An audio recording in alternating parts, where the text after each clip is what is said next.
Hey everybody, welcome to episode number 50. The big 50. 50. What? What? I don't know that. Ow. This thing attacked me. I'm sorry. We've been digging all day, so I got my digging hat on. I'm digging in the dirt. It's actually my Peru hat, which I will be taking to Peru. Check out that comment right there. It's about you. From Jeff Allen, Corey has the most white legs I have ever seen. Corey has the third most white legs I've ever seen. All right then. I mean, I may live in a cave, but that's a little rude. Is it rude? I spray tanned before the trip. You did? Did you go for the alabaster? Alabaster? Alabaster. I don't know. Jimmy said he knew it was up. What is it? 8 seconds each side, Jimmy? I don't even know. It's just a contrast. It's just the contrast, I think. You know, if Jimmy's right next to you, because he's super tan. Do we get the chat, How do you get Jimmy? so tan, bro? How does that work? I think he's born that way. Maybe it's Maybelline. Yeah. I gotta throw my phone over there on the ground. That's Yeah, right. it'll distract You've seen you. it here. Live on the Real Fish Talk. Threw my phone on the ground. Well, I got a wicked bad sunburn on the back of my neck when we were collecting with Tom Barr. So now I got a hat on to hopefully not be wicked bad sunburn. Again. That's kind of why I thought that comment was kind of contextual. Because I was like, oh, he's got a hat on today. Mm-hmm. And you got a haircut. Yeah, I covered up the haircut, though. Was it bad? I thought No. it looks good. It's fine. I thought it looks good, bro. Digging hat. You don't have to wear a hat. No, I get to wear a hat. Those Washington people are white naturally. True. It's To be fair, I do have like a wicked good farmer's tan going. Look at that. Look how white that is on screen versus... pretty good. That's insane. I think that Jimmy just has the white balance all screwed up. Could be. Yeah. What are we going to talk about today? I don't even know. I've been digging. I got a heat stroke, He's got sunstroke. heat stroke, sunstroke, all of the Strokes, strokes. Regular yeah. stroke. Actually, the doctor says I'm not regular stroked, even though I'm talking like I am. Are you stroking out, bro? Oh, God. I figured we would talk about our road trip. What did we do? So, because we could get the perspective of the both of us here, and even Jimmy. Jimmy's not allowed on camera. He's not allowed on camera, but he Yeah. can get hot on the mic back there in case True. we need a rap segue. Right? He's my third member of the boy band. Who's the second member? I'm still looking. All right. Yeah, once it comes together. I want to be EJ or EJ? RJ. How do you how got? far deep are we on the pond? Do we decide 2 feet overall? I bet it's 2 feet overall. It's at least 2 feet overall so far. Yeah. So we're halfway then. We're halfway. Awesome. Digging is not my forte. That's not your forte? Mm-mm. You're right, though. We should get 2 wheelbarrows. That's what I was saying. But now we're halfway. It feels like a waste to get the second wheelbarrow. Feels like a waste. I feel like I want to talk about that brand new aquarium that's in my back of my truck. Go get it. It's too big for all that. It's man-sized. Not as big as yours, though. No. They're built by the same guy. Yes. Same hombre. Let's talk about Peru. I'm just scared of Peru. We haven't been to Peru, or you haven't been Yeah. to Peru yet. All I know is I've had shots in both arms, and I got a laundry list of medications that I need to start taking like today. I got to take meds before I go, while I'm there, and after I'm back for like malaria and typhoid. I think both of those go under pills. And then I got like don't poop medicine and altitude medicine. Ooh. There's a lot. And then A lot of shots. I was talking with Dean, and I had to buy, well, I didn't have to. Recommended to buy the stuff you spray on the clothing that'll go through like 5 or 6 washes and ward off the bugs. Yeah. And then I bought a bunch of DEET, because that's the only thing that works apparently. So I bought a bunch of that. It is the only thing. And then I grabbed myself some power bars. Some P-Burs. Mm-hmm. Gonna power up. Peanut butter, of course. Bars. Peanut butter. Peanut butter gourami bars. Yep. Yeah. M79 says, you guys need a Real Fish Talk band, like the late night talk shows. Wouldn't that be amazing if we had a band just sitting there for 2 hours and then like the last... Oh, they could do the ba-dum-tsh.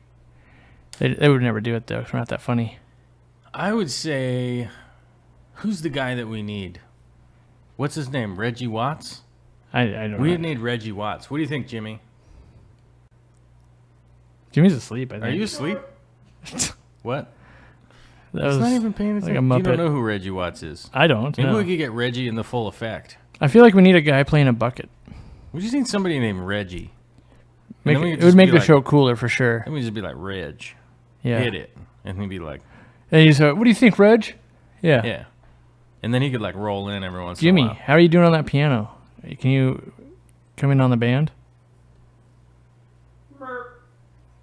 We get nothing out of Jimmy today, What apparently. is his deal? What happened? I think we went on the road trip and now Jimmy doesn't like me anymore. In person. I don't know about the anymore. I think it's just I think he only likes Just a me on statement. Messenger now. at a distance. Yeah. Yeah. I think it's like a... What's that thing where you swipe left and right? What's that called? Tinder? Tinder. It's like a Tinder thing. He wants to Hmm. just send me Tinder messages. Yes. Is he even listening? I don't think No. he's listening. Beatbox extraordinaire. Yes, that is a lot of filters. That's a giant project I Oh, haven't somebody started. said we need Paul Schaefer. No. It's the last No? guy we need is Paul Schaefer. Ooh, that picaridin based bug spray. I don't know what that means. Oh! Oh yeah, I remember now. Dees. Jeez. Forgot about that. If anybody's wondering what Jimmy was mentioning there at the Tropicana food court, I'm going to want you to go there and experience it on your own. Next time you're in Las Vegas and you think, boy, howdy, do I need a snacky poo? Am I feeling a little hungry? Make sure you walk from 2 hotels over. A little famished? Like, boy, you know what I'm going to do? I'm going to go through the tunnels and the sky bridges and get on a little train and do all this stuff and head over to the Trop because they got a food court and get yourself something to eat. And then you'll know exactly what we're talking about. It's good times. And it stole my $100. And it stole your $100. That's It was right. a double whammy at the It was a- Tropicana. Oh man, that almost qualifies as a triple whammy. That almost was like, although I will say it was like, for whatever reason, it was much nicer inside the Tropicana. Like they That's because there remodeled was it. no possible food ruining anything. Well, no, like the only food that they had was from what's his name, Muscles McGee, chef guy. Guy Fieri or whatever? No, he's British. Oh, I don't know. I don't know. He's British, muscly guy. That's all they had there, which was like, We can't afford that kind of food. it was like $36 cheeseburgers. Like what? Yeah. What? We were on a much tighter budget. We lived off of We went to the America. hot dogs We went to and the America restaurant. I don't remember what the Mexican restaurant, but I ate there twice. Oh, that Mexican restaurant. Not too bad. They're not very good at fresh chips though. And when you think of fresh tortilla chips, you're going, "Ooh, yeah." You're not What the hell? thinking I had the, soggy chips. I had the fast food. I want to say that it was Chinese. What? What's Oh, like yeah. yakisoba? They had Yeah. yakisoba, so where's yakisoba from? Mm. I think maybe that's not China. What's that? Is that supposed to be Japanese food though? Yakisoba's Japanese, but they had it there. I don't know. Whatever. Here's the like real a food question. court. It was like a food court Asian restaurant. Here's it was the like real- Panda Express, but with no walls around it. Was there more fish stuff at Super Zoo or my warehouse? I'm gonna have to say I did a fan meetup with Foster's Aquatics. Super cool dude. I don't know it. Coming out of Texas. Cool guy. He's a cool At dude. Super Zoo? No. Oh, I at was like, your where was store. I? At Yeah. your store. And I will say this. He saw probably 10 times the amount of fish stuff at your store than was at Super Zoo. Although Although I will say Super Zoo was enjoyable. We did have a great time. I want to put this out it- there. In me just being nice, I think. If anyone is a skinny pig breeder, I may or may not be in the market for one. Those things are so cute. I've never kept a guinea pig, That but was man, definitely a high watermark moment for sure. when Jimmy and I were hanging out with the skinny pigs. They were all sold though. I was I super think let down. I remember you were like after that you were like, "Where were you guys?" And we were like, "I don't know." We were looking at. a Got thing. enchanted by skinny pigs. Yeah, we were hanging out with skinny pigs, bro. I'm just gonna turn into a pet channel and just start keeping all kinds of crazy stuff. Cool, man. I'm into that. Check it out on Jimmy's video. What are you thinking? So you think skinny pigs, and then what else? I really want to keep. Just no like rattler snakes or anything. Like Oh that. no, I don't. I'm not No? a snake guy. Okay. But I really, what is it? The African mice, where they burrow like ants. Oh, those are cool. Like you don't really hold them, but I like the Siberian. wanted those. Siberian dwarf hamster. Have you ever seen those? I don't. Is it much different than like the Chinese dwarf and stuff like that? Ooh, it might be the same because Siberia's We used to keep. part of Siberia is basically in China, right? Yeah, I don't The know. northern part? Because there's Mongolia? Russian hammies, the dwarfs. We used to. My wife used to be into the I guess dwarfs. Siberian would be the Russian Yeah. dwarf hamster. Those were dope. Is it? I think the Siberian ones aren't as bitey. The Chinese ones I think are super bitey. Because we had the first one, pineapple, that was like awesome. Mm-hmm. You know, you could like ride it around. Well, now pineapple's a turtle. Yeah, but that turtle, Welcome I just didn't to- name that like, turtle. What? I didn't name it. It was Lamont's. Everyone's going to be confused. And then the second hamster was Esther, and Esther just liked to bite you. Yeah, I don't like that. Even my dear wife tried to coddle that thing and like win it over. 3 years of just intense. I'll bite you. Like blood drawing bite. Because we built. Is it a blood draw bite or a nibble? No, I don't think it's just kind of like hey. Oh. And we like what I liked it because I got to build ridiculously big cages. Like I wouldn't buy like the stuff. I would just be like, I can DIY this, and pretty soon it comes out to be something that's kind of cool. It doesn't look that cool, Right. but it's like a wonderland. You know, my uncle had this giant. He had like those tubes. Yeah, like the Yeah. habit trails. Yeah, like a habit trail tubes, and they went all around this room. I come this close to buying like. I got to tell you the rest of the story Go ahead. because this is apparently a thing that happens from time to time. We had like a big They poop in colony. 'em. Now I can't tell you if it was mice or hamsters or gerbils or what. Small rodents for sure. They weren't guinea pigs and they weren't rats. I know that. But you had a big colony of them and they were like all around this room and everything. But apparently every once in a while, like something will go down.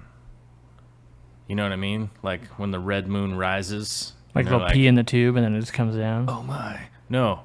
They killed each other. Everyone like battle royale until there was like one left basically, and there was like bloody dead rodents all around the tubes and stuff. And my uncle was so sad that he just ended up cleaning it and selling the equipment off. But I tell you, as a young boy, that freaked me out. Like, oh my god, they all killed each other. That's what happened with Pineapple and Esther. We tried to get Esther as a buddy to Pineapple, and And not good. no. Not a good show. Yeah, definitely tried it like a couple times, and like it was not happening. So then we just. I almost said it's dog eat dog out there, but it's Yeah. more like gerbil eat. It always gerbil. sucks when you get a pet. It sucks. That does suck. It's awful. Like if you got a dog that just like hates you or something, like, cause I don't know. I'm a guy that's like, yep, gotta take care of this till it dies, even though you hate everything I do. I've been down that road before. I've definitely taken care of stuff because it's my I responsibility. haven't had it with a dog, but I I definitely feel like it's my responsibility. Like you taking this on, you got to take care of it as best you can. because you can't like it's impossible to rehome a hamster. Like yeah, this one's super bitey. You'll love it.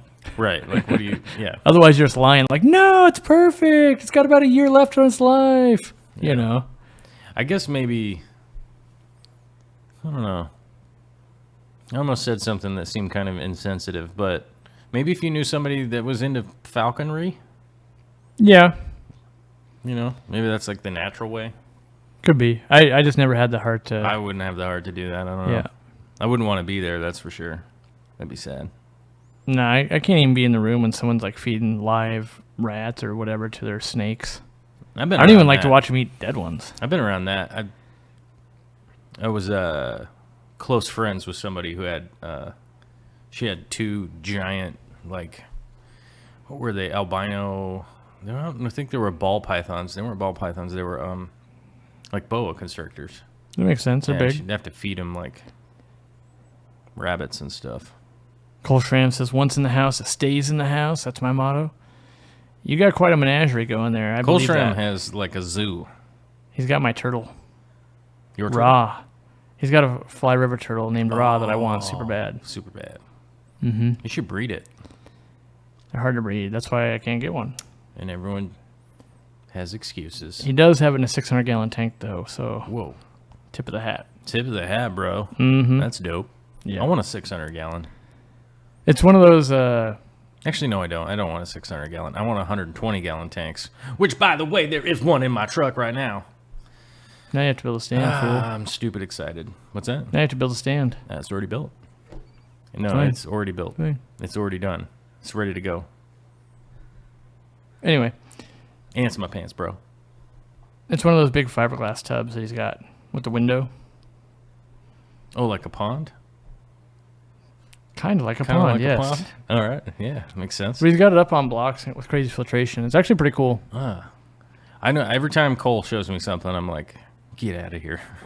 He's got It's too cool. crazy lizards and stuff too. Yeah. And his wife's into it. He had that big tortoise, didn't he? Is that right? I think they have like those little tortoises. Oh yeah, he did Right? get. Yeah, I don't know if it's a big one, but he got some. It's not. I mean, it like will be. Sure. Yeah. Someday. Yeah. I'm just reading about everyone talking about horrible pets. It says Pentair fiberglass. Hamsters are the not pets as of cool Satan. as an 800 gallon acrylic. It's okay. Maybe it's not as cool as an 800 gallon acrylic, but it's still cool. You got the fly river turtle. I'll trade you here. I'll trade you my tank for your turtle, and then maybe I'll just send a tank to you because I don't really want to get rid of it. I just want to put the turtle in there. How you gonna get? Yeah. I'm sorry. I was at the tank builder's place today looking at. He's got a big project he's working on, and all I Yeah. could think about was just like, like just my back was like, sympathy pains. So you've been to that. It's You've been just to the like, shop now. You can imagine getting the 800 gallon out of there. I think he built it downstairs. The tank was upstairs. The stand was downstairs. Well, we were talking about some of the bigger tanks that he's built, and he was saying that like he built the stand and then built the tank on the stand. He has done that before Yeah, too. yeah. But that was actually upstairs. yeah, because the doors open up, and you can like drive a truck and just kind of. Yeah, there's that's like how I got mine out today. Yeah. It's not so big. We only had to open one door. Yeah, like you just carried it down. Yeah, the two of us were like, and put that in the truck. Trust me, I'd rather have that. It's a nightmare scheduling all the people. Like I know there's Ed Montoya's getting a 500 gallon locally. I'm telling you, I just need like 3 or 4 more of these 120s, and then I'm gonna be good for about 10 minutes. Just and weld then them I'm gonna together. start thinking of Yeah. other things that I want to do. Yeah. But coordinating the people was super hard to put the tank in. Getting everyone to get the same day off. Oh, to get that 800 out. And Oh, yeah. Ed Montoya's like, just Yeah. call up your friends and have help. And I was like, 1, I'm super busy. Got to get ready to go to Peru. 2, I called in a lot of favors. You weren't going to Peru at the time. No, now his tank, his 500 gallon tank's landing like the 12th, like the day before I go to Peru. And he's like, yeah, can you get some of those people to help? And it's like, oh, I had to call in every favor. Like, yes, I'll make this trade at the store. Yes, I'll do this. Which I'm lucky. Yeah. So, what size is the pond? Ed's tank is the yeah, 500. is it Ed Montoya? Yeah, Yeah. the 500 gallon with like the 370 gallon sump or something crazy. I think it's dope. I checked it out. It's gonna be cool. Oh, is it there? At the builder place? It's 500 gallon. Yeah. Yes. Awesome. Well, the tank is there. It's not 100% completed yet. Sure. It's a tank, but it needs the top and the bottom still. Everything else was done. Makes sense. But I was 'cause checking it's- out the stand and the whole setup of the stand. That was cool enough. And I looked, the sump is all done. Nice. I was just like, man, this is a ton of work, bro. He's like, yeah. And then he looked like he was gonna like pass out. I'm just kidding, He's like, oh, it was a lot. But like, What's the that dude's deal? awesome. I realized because I was like, dude, I got one of your old tanks, and he's like, yeah, I've made like 1,400 tanks. So I was kind of like, oh, they're not that rare then. Okay, cool. Yeah. I thought it was kind of a rarity, I but don't it's know. not I've had a few. at all. He's got one in Australia. That one sounds interesting. That's some logistics. Well, he as he put it, he built.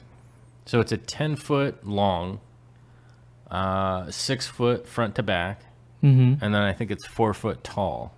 Whoa. So whatever. It's gonna be like 1.5 inch thick. Well, not acrylic. 4 foot. I think it was 40-inch tall, something like that. It was 1.25 inches. So it's like an acrylic. extra 2 feet on both sides of my 800. Yeah, so it's pretty Whoa. big.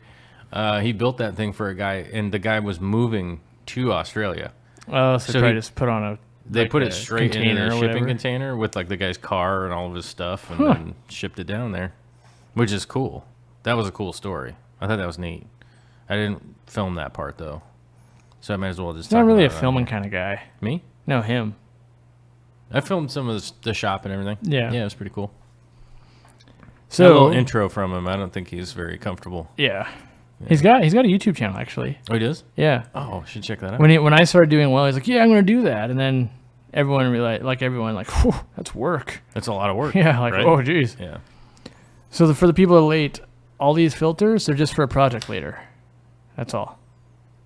All Okay. these filters? Yeah, I gotta. Oh, yeah. That's what all. Oh, here all I'll these show you. I'll filters are show you. Haha! Now I'm gonna market to you. You asked for it. Now you're gonna get it. for. Oh, now you're getting it. That's all right. It's all stuff that we use anyhow, right? It's not like you're marketing like Girl Scout cookies. Wait a minute. Do you have Girl Scout cookies? No.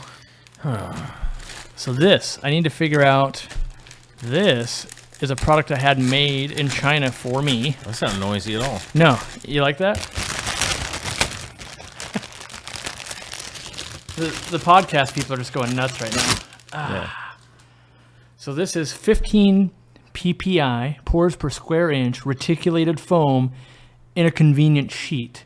This sheet you could cut to fit in the back of a filter. You could like cut it in half, and then you could make your own like cartridge system, that type of stuff. So, and I think it's going to be relatively affordable.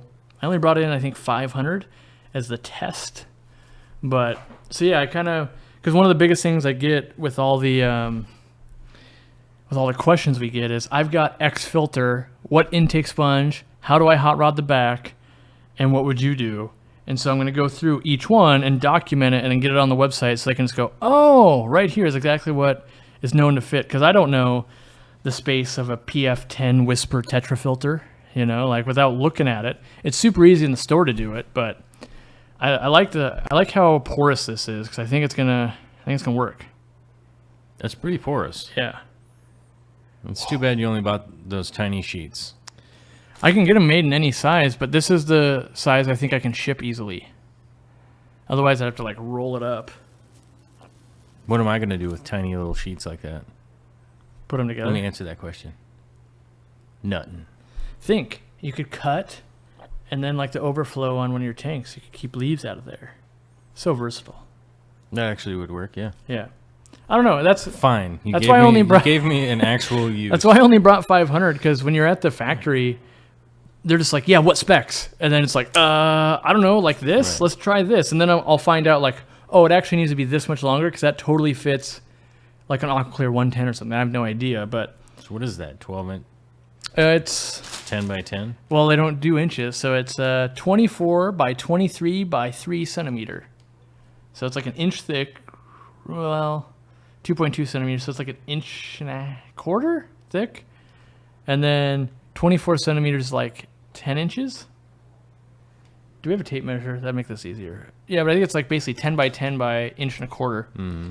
And I can get them to make it in different porosities and stuff, and maybe I'll do like a whole like black, blue, green type of thing, but for now, I just really like the coarse stuff. So it's my first like foray into Chinese factory making stuff to my specifications. Before I've just been like, yeah, make this, make that. So do you want to see another product? You haven't Do even I? seen any of these, right? Yeah, you haven't seen them. Have I not seen any of these? Yeah, you didn't know I had this, right? I know everything. You want to see the other thing I think super cool? I do. What is it going to be? What is it going to be? All right, he's back. What does he got there? What is So that? What to is the that? average What person, do you this got looks there? like a lava rock. What do you got there? What is that? See, look, lava rock. But what is it? An air stone. Oh my God! And so all the I was going to porous. say, is my mind blown? Yes. Yeah. All the totally. pores lets the air come out through it, so it looks pretty cool. Mm-hmm. I thought they were cool. And they flattened off the bottom and put a little bit of like cement there so it's weighted down so it wants to sit correctly. Mm-hmm. So you just get this cool action coming out. And it's probably like Probably a decent little spot for some bacteria. That was my thing. I was like, I think this is the perfect thing for like a betta tank. Like it's the decor and filter and air. I mean, it's kind of like a sponge, but cooler looking. It's kind of like a sponge, but cooler. Yeah. That's what I thought. Yeah. So I brought like 500 of those, which... I don't disagree. We probably the air going through it probably pulls the water through also, you know? Yeah. That's kind of cool. How much are these? They're going to be $9.99. I'll have 0 of them. Yeah. Out of your budget, but $9.99. I can't afford that kind of high-tech I know. tomfoolery. Yes, I know. I got to dig holes in the ground. Did I get anything else cool, Jimmy? Caveman. Besides like normal stuff? Oh, is it in here or did you already steal it? Yeah, but that didn't come from... Well, it actually did come from China, but I didn't buy it from There's China. a mug. Did you get new hats yet? No, they're on the way. Oh, what you got your dirty feet out? So yeah, these air stones and all this kind of stuff, if I get on to it tonight after we're digging, we've taken the pictures. I just got to put them online. I think if anybody buys that airstone, they should probably buy that airstone through my affiliate link. Yes. Because that'd be cool. Yeah, exactly. So here we have Has anybody like my salesmanship? It's pretty good, right? the Aquarium Co-op bros. mug. What's that? The Aquarium Co-op mug. That's a pretty nice looking mug. Let me see. You want to see the problem with it? Let me see it. All right. See if Jimmy found it. Tell me if you can see what's wrong with it.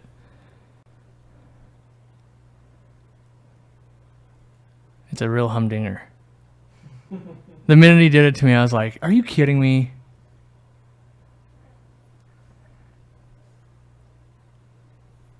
Yeah. Something. What is it? It's one-handed. It's either right-handed or left-handed. There's not a logo on both, so it's like, oh no. Depending on which That's way a you good hold point, it, yeah. yeah. But it depends. Like, are you trying to show off to the world, or do you just want to be like, oh yeah, Aquarium Co-op? Yeah, because that's a lefty mug. Jimmy came into the house. He's like, you bought lefty mugs, and I was like, what are you talking about? I was like, is there such a thing? And then he's like, well, then when you put it in the right hand, then you're not showing anyone. I go, oh. Right. But yeah, this mug was made in China. I think something but printed here. I think something that I learned from Aqua Pros. This is probably the only thing I've ever learned from Aqua Pros. Was the mug site that he uses. They allow you to stretch one. Yeah, he uses like Zazzle or all something. the way around. Yeah, he uses some kind of like weird company that allows you to stretch it for full coverage. And I thought, wow, this seems like something that Aqua Pros would have not considered at all. And yet, turns out he's super deep. There comes Mike with the. There's a reason he goes by Shakespeare. He's with the deep thought about mugs for some reason, which I've then made me start thinking about mugs, and I don't understand what my problem is. But now I really want some mugs that have like one continuous thing going all the way around instead of just the same thing. Now you on realize either how side. inferior my mug is, right? It's inferior, bro. I mean, it's a standard 11-ounce mug. 11? 11 ounce. Ugh. I will. Hold on, how many ounces is this? What I got here? More than 11. 32. I did test earlier like a today. Boss. I could go 33 though. What I did test is an Easy Green. The smaller bottle fits inside here, so we might be able to do a deal down the road where it's like fits inside, ships pretty efficiently. I was gonna say maybe I was unfortunately branding with my my thing here, but REI is a co-op also. True. So it's That's where I got this hat for a same ridiculous amount of money. It's like 500,000 pesos. That's probably about, I don't know what $80 is, but it's 500,000 pesos. Yeah. Probably. Mm-hmm. Yeah. So I don't think I made any. I mean, there's other stuff that we had made, but it'd be like showing you a carbon pad. Like, check it out, it's a carbon pad. Check Like, out a oh, sweet cool. carbon pad. Oh wait. Yeah. Jimmy sent me a picture of Oh, the sticks, Jimmy! It's your time to and skate. I still haven't seen the sticks. Do we have any sticks cool? unopened bags? Unopened? Yeah. So Yeah, I'm not gonna steal it or nothing. Anyway, so I saw these when I was at the Anyway. the Rock and Wood place, and I'd never seen them in the U.S. and I was like, "Whoa, this is gonna be amazing!" So I'll show you. I mean, I know obviously when you're on the podcast, it's gonna be kind of a letdown because you're just gonna have to listen. Yeah. So this right here, What? This right here is all spider wood, and it's all the shorty pieces. Speedermans. So that way when you buy a really cool piece, and you're like, yeah, and then you're like, wait, I need a bunch of little pieces to like go out into the scape, or you just have a nano tank. We're going to be selling these kits, these packages of just all the nano wood, and I think it's genius. Now, what I didn't realize till I got home, it's pretty difficult to ship this. We have to use the board game box, for like a board, like a long one, yeah. So we got this. Where's the other one, Jimmy? We got the rocks, right? It's like, it's like peanut butter and jelly, man. Peanut butter jelly time. Yeah. So, this I think is going to be super cool. Where's your LeBron jersey, bro? And I think something like this has got to go for like, I think it's like $20. I haven't looked yet. I got to look at shipping. These didn't stack so well because they're all sticky. What number is LeBron? Oh, did we only have one thing around? What number is LeBron going to be? He's number 1. You don't care? Oh, you don't care? You don't like LeBron?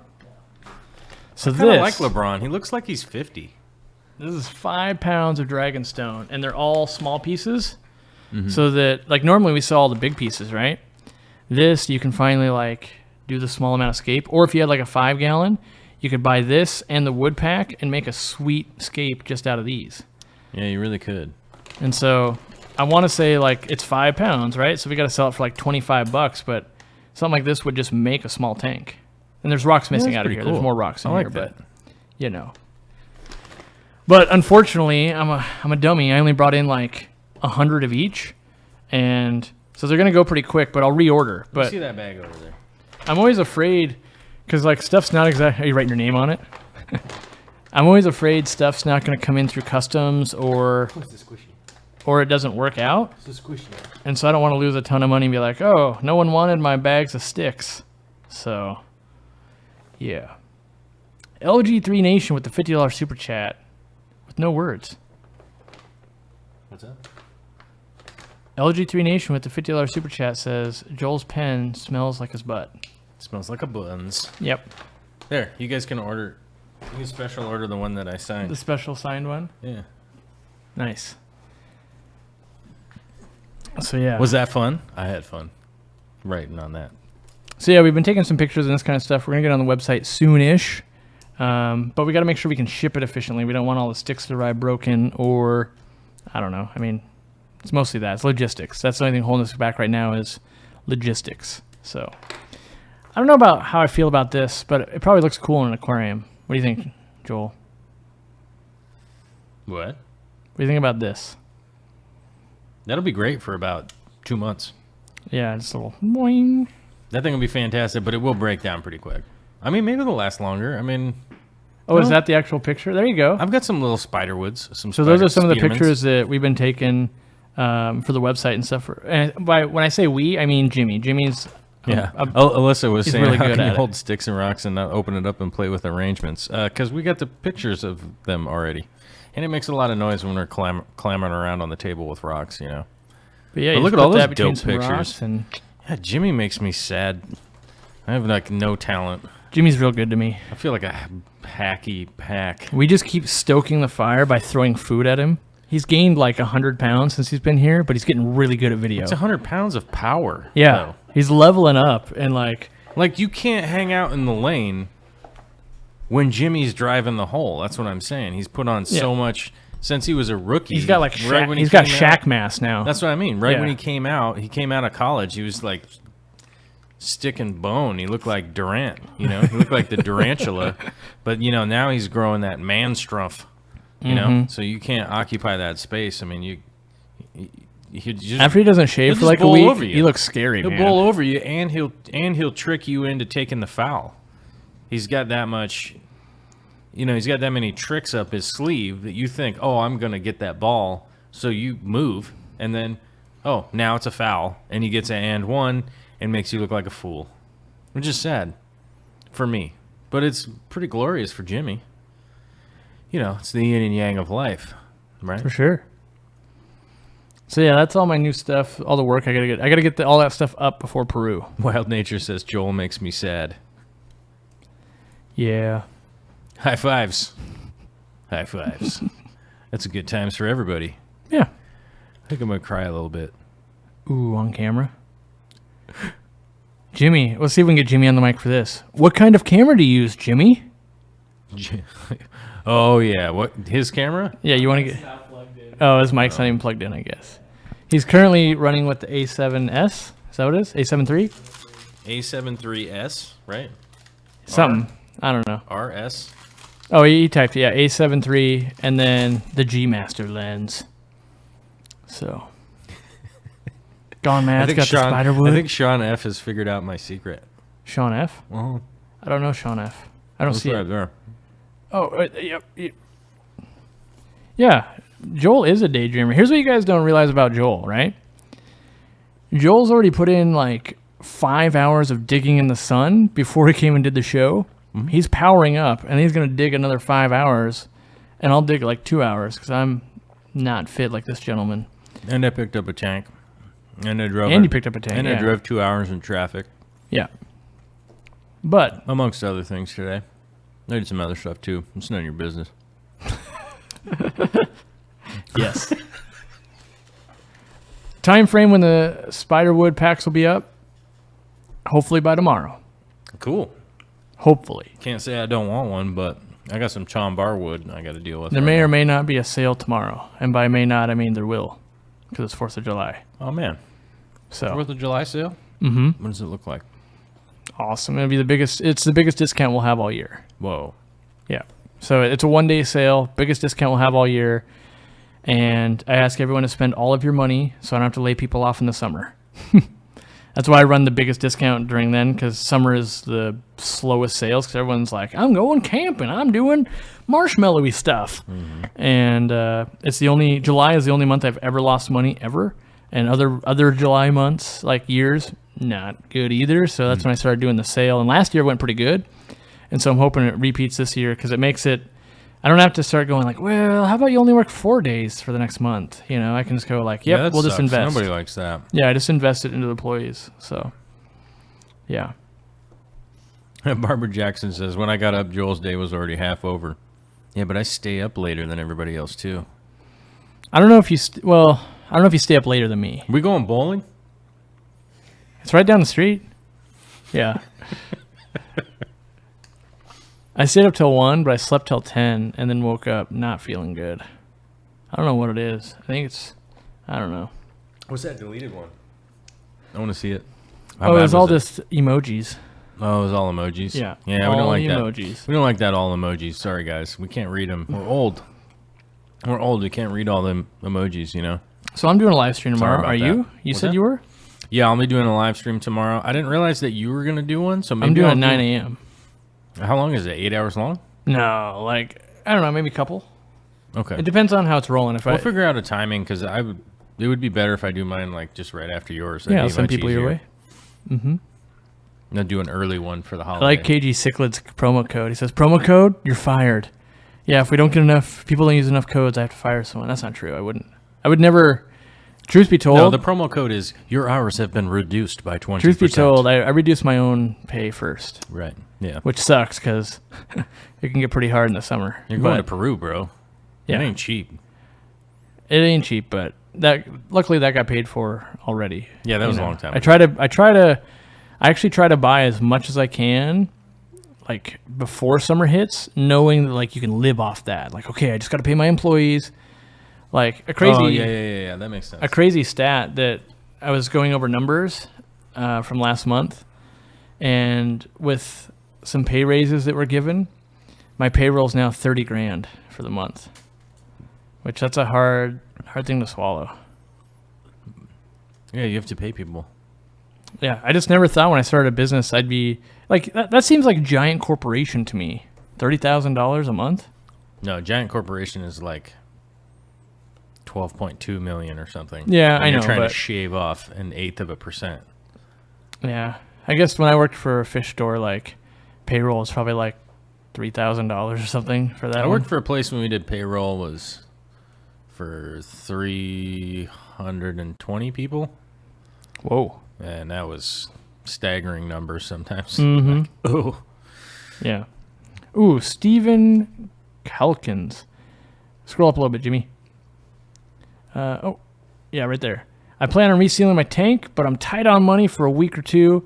It is currently leaking from the top. Wait, where are you reading? I can't. Stephen Calkins. Stephen Calkins. Okay, sorry about that. It's currently leaking from the top at about 13 drops over 10 minutes.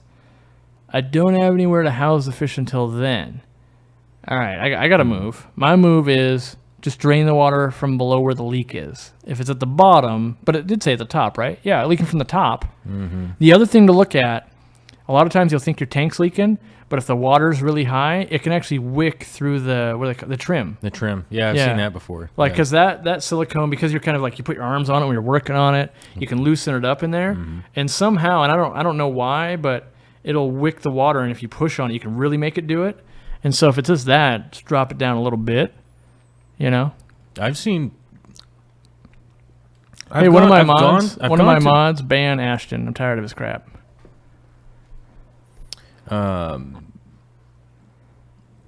I've gone to a few places and I've seen what people were calling about was a leak.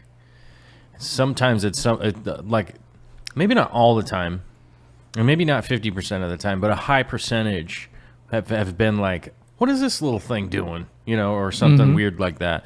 So I would double check and see what's going on.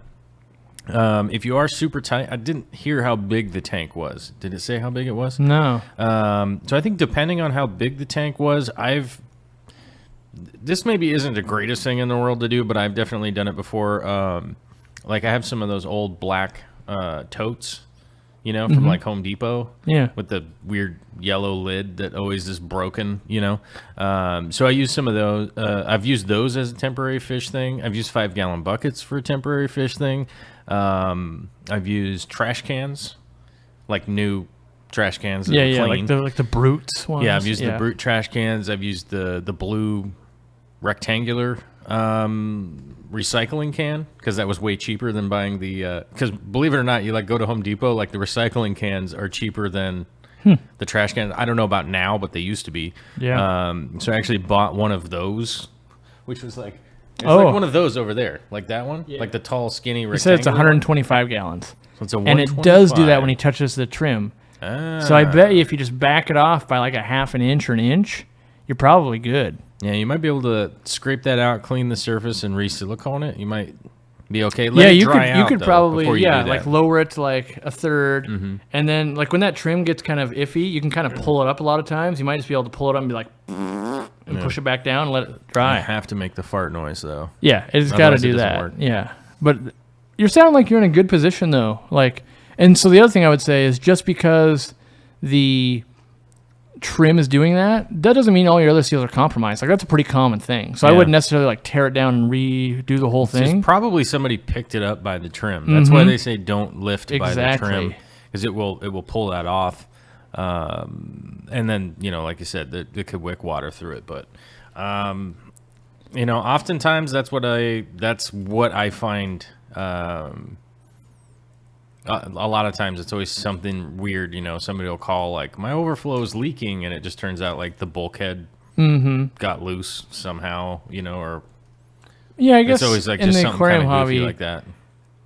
Err on the side of I probably can fix this pretty easily. Rarely is it like, oh, the motor on the pump actually burned out. Yeah, usually it's the impeller. Like when it's catastrophic, there's a big time obviousness. Yeah. And even like on a tank, usually it'll separate and you can go, oh, dang. You know, you can really see it happening. So, Tampa Tom says, Brute makes a restaurant quality 10-gallon trash can that is great for a bait bucket and many other things. And I would have to agree with you on that. You could pick those up at Cash and Carry around here is the store that you go to, that they have it. Some of the restaurant supply stores you guys can't get into. They know me, though. One more thing, Stefan. Baller. Everything we said is not professional advice. Like, if that thing blows out tomorrow, don't hate us. But from people that have had some leaky stuff, I think you're okay. Yeah, look into that kind of stuff. But if you are somebody that's going to reseal the tank, do a lot of research. It's going to take a long time. Keep that in mind. It is going to take over a week. Okay? I always say at least 2 weeks. I like to cure at least a week. No, well, that's what I'm saying. It's going to Yeah. take at least a week because you have to let it cure for a week. Because I've talked to people like, hey, it's only going to take me a couple hours. It's like, yeah, Yeah. and then it has to sit there for 7 days, depending on your temperature and all that kind of stuff.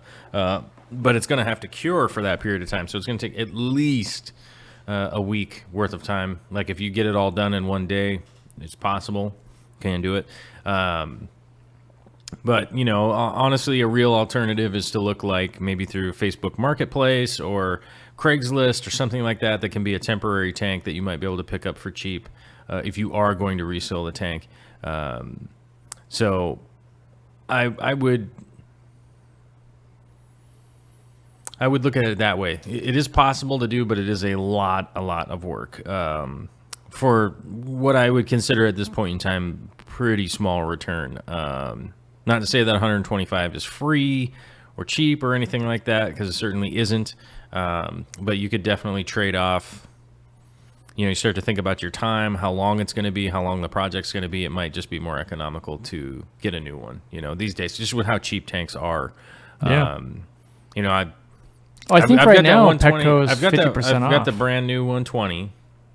Which, by the way, if anybody is wondering, like, oh, check out this baller, he's buying new 120s. No, Vicky Toria is a baller. She bought a 120. I just get to hang around it and set it up. Yeah, it's her tank. It's Vicky's tank. It's Yeah. not my tank. My tank are like a homeless person's tank. It's whatever I got lying around that I could hold water in it. But yeah, we got that 120 out there. So not to devalue and say that they're super cheap or anything like that. They certainly aren't. But they're pretty affordable these days. We had to wait a long time for this tank. Yeah. We waited. I want you to answer this question because I answered a lot. How do you balance easy green between your light? And I know you're dosing some easy green in some of your tanks. So, like, he's getting some algae. And he's got a 10 gallon that's high light, and now he's up to dosing every day. But I think he's still getting some algae. Where would you go? Highlight in a 10-gallon tank is going to be. It's going to be buck wild to mitigate. It's going to be a little bit difficult to mitigate, like algae growth, the water parameters that you got going on versus, your plant growth. Now, the first thing I would do is limit light to 6 hours. Would be the first step that I would do, because in a high light, high fertilizer situation, the photosynthetic period is about minimum sort of like 5 hours. But in a high light situation, it's in high fertilizer. So if you have like a lot of CO2 and a lot of That's fertilizer, a good point. Maybe he doesn't have CO2. Well, that might be a thing. But Yeah. I'm guessing if you have high light in a 10 gallon and I you're assumed, dosing yeah. fertilizers every day, I'm just going to assume that he's got CO2 in there. But with that situation going on, you wouldn't need that long period of time for the lights to be on, because the plants are going to get through their full day of photosynthesis rather quickly. It's about a 5 hour period. So I always say 6 hours, just to kind of make sure you're a little over that line. I would go down to 6 hours. Then I would really start focusing on what your water change cycle is and what your water coming into the tank is, right? So I've had a lot of people asking me recently about high pH in their planted tank. People that have like super hard, like liquid rock water and that kind of stuff, and what to do and how to mitigate that stuff. So you'd want to be testing your water, like what's coming into the tank. Our water here in Western Washington is almost like a reset button. It's almost like, if you do 100% water change, it's like, oh, and we've wiped the slate clean here, because ours has such low. The content in it is basically nothing. It's almost always sitting at 6.8. Like there's just, our water is almost RO water coming out of the tap. Not to say that it is, because there's chlorine and chloramines and blah blah blah blah blah, all that other stuff. But it's pretty similar to resetting the tank. So I would definitely start to figure out what the water is that's coming in, and then what your water change cycle is, because I've found over the years that running a tank like right on the brink of like EI dosing twice a week and doing water changes and like just dumping a ton of light in there and all that kind of stuff. That's basically, hold on, where did my thought process go? I got past myself in my head. So you're gonna have to figure out what your water change cycle is, and then if you're like EI dosing, like I used to do, and I used to do twice a week, so every third day and every fourth day following. So I basically would do like Thursday and Sundays is basically the days that I would do it, and then I would bump my levels all the way back up. But because our water here, when I did a water change, was like almost like resetting everything, I knew that the baseline was like 0, right? So I would just go, all right, I've got a 20-gallon tank. Let me figure out what I got. And then I would work from that. And I would just do like 100% water change instead of a 50%.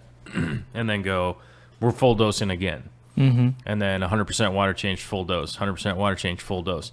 And generally when I ran into algae problems with that setup was if my lighting was past 8 hours. So that was generally the only time. You know, sometimes this idiot right here, myself, would be like, check out me with my dry ferts. I'm just putting them in, you know. And I would screw it up, and then like, boom, I'd have a big problem. But because I was doing every third day, my big problem was always mitigated really quickly, you know. But the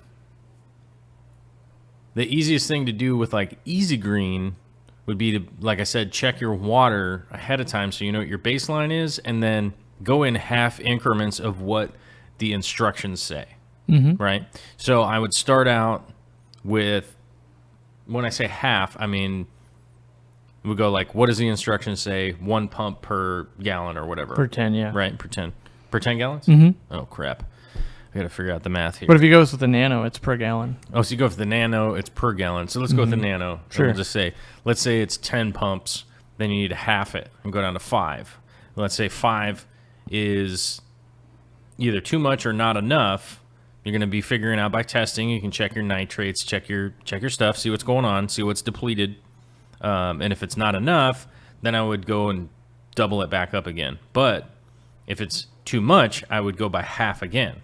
Right? So every time you go down or back up, you basically just go by half of what you're doing. And then you always know that as you make changes, you'll be able to backtrack and go, oh yeah, I was doing 5. And that's, you know, I'm seeing deficiencies in my plants. When I do my testing, I come up, you know, with the wrong answers, basically, when I do my testing. And then you'll be able to go, okay, I need to go back up by half. And it's much easier to track that way instead of, like if you went from 10 to 7 and then to 4 or something like that, you'd just be like, where am I? I have no idea what's going on. So that's what I would do. And somebody was asking if I'm a genius or something because I seem to know something about dang near everything. No, I'm an idiot. I just work hard. Confirmed. I just work hard. I try hard. The other thing with that tank, I was going to say, in the comments, he said he had like 8.4 pH and lots of hardness. Sometimes it's better not to do water changes. Like let that thing get acidic. Right. And so, because plants prefer more acidic water, typically. I mean, not all plants. Like, they're also... 8.4 is pretty high. Yeah. Yeah. You could also, like, if you were going to change a ton of water, maybe go with things like Pocostem and Helferi. It likes harder water and stuff like that. So, like, you could kind of... Jealous. Maybe you go away from Crips and you go more towards, you know, that kind of stuff. But it wouldn't be a bad idea to do no water changes, regulate your fertilizer so it drops down. It's like at 7.5, and then just do, like, 5-10% when you really need to eliminate some of that stuff. But that way you won't get... Like, I think your plants will just start going a lot more gangbusters. So that was his parameters. His parameters are 8.4. Yeah, and a lot of hardness. And alkalinity off the chart. So it's going to take a long time to get it down. But once you do get it down... Yeah, but that's what I would be doing. If that was... So let's say that was my water coming in. I would be looking for a longevity tank. Yeah. And by the way, I mean that is that I would be focusing on not doing water changes. That would be my focus. My focus would be heavily planted. You want to make sure you have a lot of driftwood in there. Certain things like almond leaves that you want breaking down within the system so that it has a chance to kind of bring that pH down. 8.4 is not the worst thing in the world, but anytime you're like over 8 with pretty much any plant, you can grow a lot of plants over 8, and I've done it in the past, but it's sort of like you're like the Kool-Aid man going through a wall when you could have just gone through a door. You know what I mean? So is it possible to kick your way through the drywall and come busting out and be like, oh, yeah? Well, that was more Macho Man Randy Savage, right? Yeah. Okay. Either way, you could do that, but I would avoid that over 8 for plants, and try and get it down just below 8. If you're in between 7 and 8, you're still going to be pretty good. But once you get over 8, that's like warning light. Let me figure out how to just kind of bring it down a little bit in a casual way. But if that was my water coming out of the tap, I would be focusing on running the tank really long term. So I would definitely look into getting a substrate that will help you accomplish that. So maybe an Eco-Complete, maybe a bottom layer of something that's Like laterite based. stratum or something. That's laterite based, and then probably I would supplement with some fluval stratum, maybe some ADA. It's only a 10-gallon tank, so you will be spending a little bit of money, but I don't think it's anything too far over the line. Because let's say you got a couple bags of substrate. You could seal those back up, and then next year you could rescape. The year after that, you could rescape. Yeah, because of mold. Do they oxidize? They'll mold. That's the big problem. If you want to make sure thought of that you seal them up and keep them in a space that's not overly hot, overly cold, because they will mold if you don't have. It's better just to keep them in the bag. But typically, what I do is I'll use like the Rubbermaid. Those gray totes I have. Any substrate I have left with that, I put into those, right, and then I punch some holes in the top. It's not the best thing in the world, but it allows a little bit of airflow to keep it from molding. But if you haven't used the substrate at all, it like stratum, you just wrap the bag up with some tape real good and put it away somewhere. And then, next year or whatever, you're like, oh, dude, I want to rescape because I want a different fish. Maybe I want to do some scrimps. Maybe I want to shift gears is what I'm doing, and you'll have enough like kind of left over to keep doing that. So you might be out a couple bucks, but I would look into the long term of going, oh, I'm going to get to do this kind of for a much longer period of time. Yeah. Unless you're like headed off to college or something like that, then just I will leave with one more thing. SquarePants. One more thing. It's not that you can't grow plants in 8.0 or higher. It's that maybe you should just be growing like Anubias and easier stuff and not doing a high light tank. Like if you're going to go to high tech, try to get the pH a little more down. From someone, Wumpus Cat, I think it was. How much do these cost? I don't know, I think we sell them for $6. Okay. I'm going to buy some of those. He wants to know why don't we should do more tank kit reviews. Mostly the reason I don't do them is it's very expensive. It's pretty expensive. It's like $50 to $100 per kit, and then I don't really do anything with them. I guess I could try and sell them back off, but bringing in kits that I don't sell, it always ends up being a nightmare when something goes wrong down the road. They're like a tank kit, like the whole tank with the filter and all that. Yeah, like we did the one from Petco or something, and we could do like a few other ones, but yeah, we could do some of those. It's costly because it's like we spent basically like $1,000. We spent more than $1,000 to go and film all these fish room tours and super zoo and stuff, or we could do 10 tank reviews. But like I don't know. I guess if my Patreon people were like, yes, more tank, and everyone wanted tanks instead of fish rooms and stuff, then I could do it. But yeah, I mean, there will come a day where we're scaping for a while.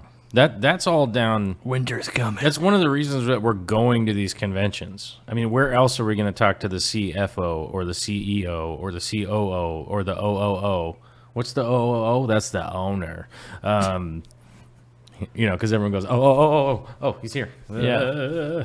Like, clean off your stuff. Yeah. But that's one of the reasons that we're going, because we're trying to do some of those bigger projects and come out and. I guess maybe that's an explanation of like why we don't do tank kit setups, is because we essentially want to come put our hands in people's tanks. You know what I mean? That's what we want to do, and that's one of the things that we've been trying to. I want the company to say, "Give me one." Yeah, well, that too. Oh, you got a brand new tank? Yeah, I'll review it. Let me take a look at it. Right. Because it's like the double flex. A double whatever flex that thing's awesome. called. Yeah. The flex squared. Flex 33 or something. Flex the squared. stretch flex. Stretch flex. It's like I want you to do more LED lighting reviews. limo flex. I've already done a ton of them. There just aren't any really new LED lights out. Except for Kessel, wherever Kessel's at. What are they doing? Tripping. I don't know. Costing too much? I was gonna keep saying that Fluval's tripping, but they're not really tripping all that much anymore. No, they're still tripping. Oh, they're still tripping. That's right. Yeah. What are you doing? Mostly, yeah. I would say there's not a light. Like, if there was a light that comes out, I would totally review it if I think it's going to be better than the Fluval light or, like, the Stingray light or, like, we've already done, like, Night Crew lights and all that kind of stuff. Like, there is probably at least 10, 12 different LED light videos on the channel already. So on the Koopy. yeah. On the Koopy. So yeah, I'm trying to think what would be. Oh, I did when we were at Home Depot buying supplies for the pond. I did think about doing that hydroponic light. Remember that like $100 light? I was like, maybe we should do something with this. Oh yeah, Because that was a different one. It had all those purples and stuff in it. That is a different one. So something like that, I guess, kind of excites me to do it. Where I'm like, hey, I don't know that answer, but if you're just like, hey, here's another Aquaneat light of the 7000 or another, what is it? It's not Brightwell. What am I thinking of? I can't think of it. They were making all the LEDs with like they just took a ton of power. They were cheap. Like Beamsworks? Yeah, Beamsworks. That's what I was trying to think Yeah. of. There's a billion different incarnations of the Look at Beamsworks. a big brain on this guy. I Yeah. hit myself in the face with And a they come out stick. with a new version every 10 minutes, but it's not like, I don't know. It just has a different brand name on it. Yeah. Like And it's someone's like, sticker. oh yeah, today I'm reviewing the 2X964 Jeff in the brown Gordon box. This week's in the Tide Yeah. car. Next week he's going to be in the Folgers car.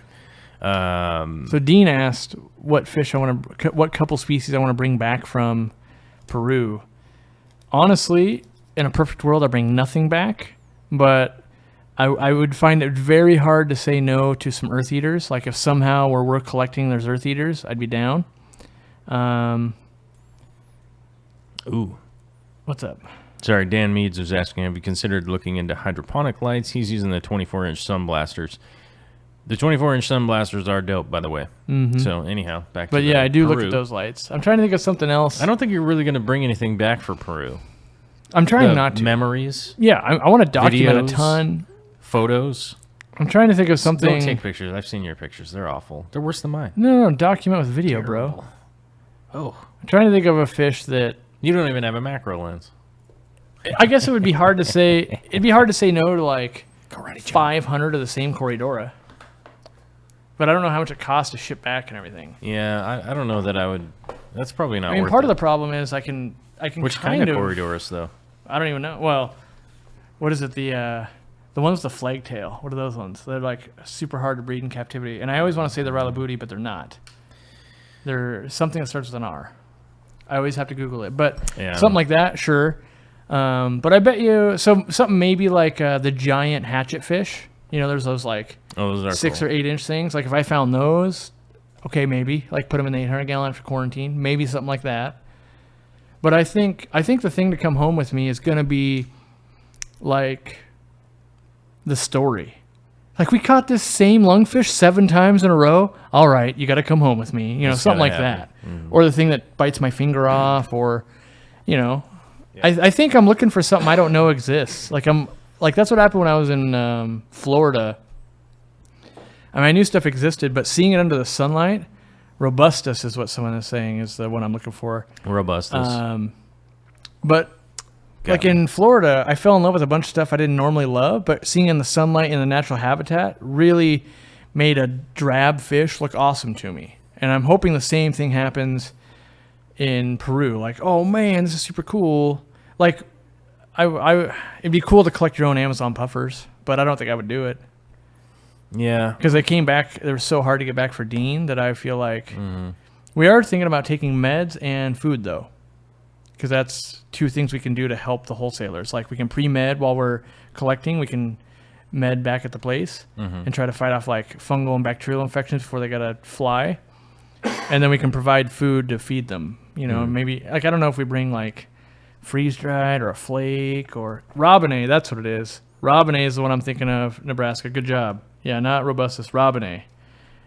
I forget what the other one was called, but the one I always think it is. But Ralabuti. I always think it's Ralabuti and it's Robinette. Anyway, So yeah, in a perfect world, I don't want to bring anything back just because I'm traveling so much. I don't really have a tank, but I've got we're going to have the store cleared out so we can import anything we want just in case, if we fall in love with something, but try and make it easy. Yeah.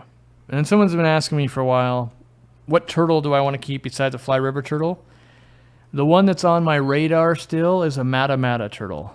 They look like a giant leaf. They eat stuff. When I saw one, where'd we go? I think it was in Chicago. You were with us, right? What's that? The Chicago Aquarium. Mm-mm. You didn't go?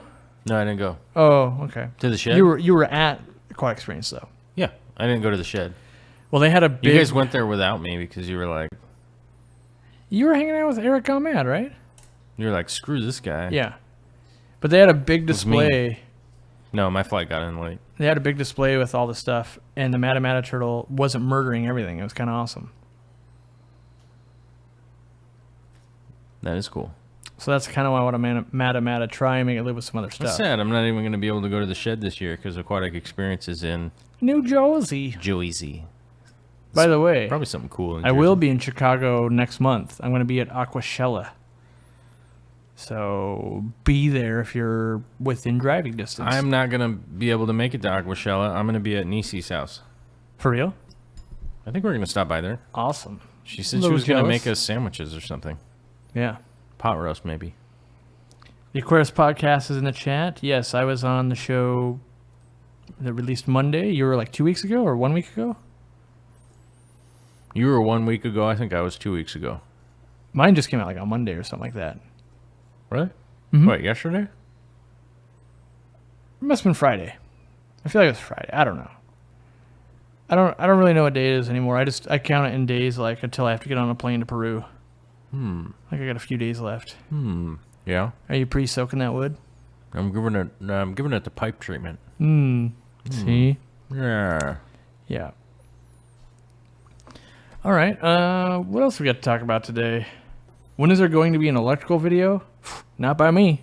When is there going to be a what? An electrical video, Electrical like how video. to.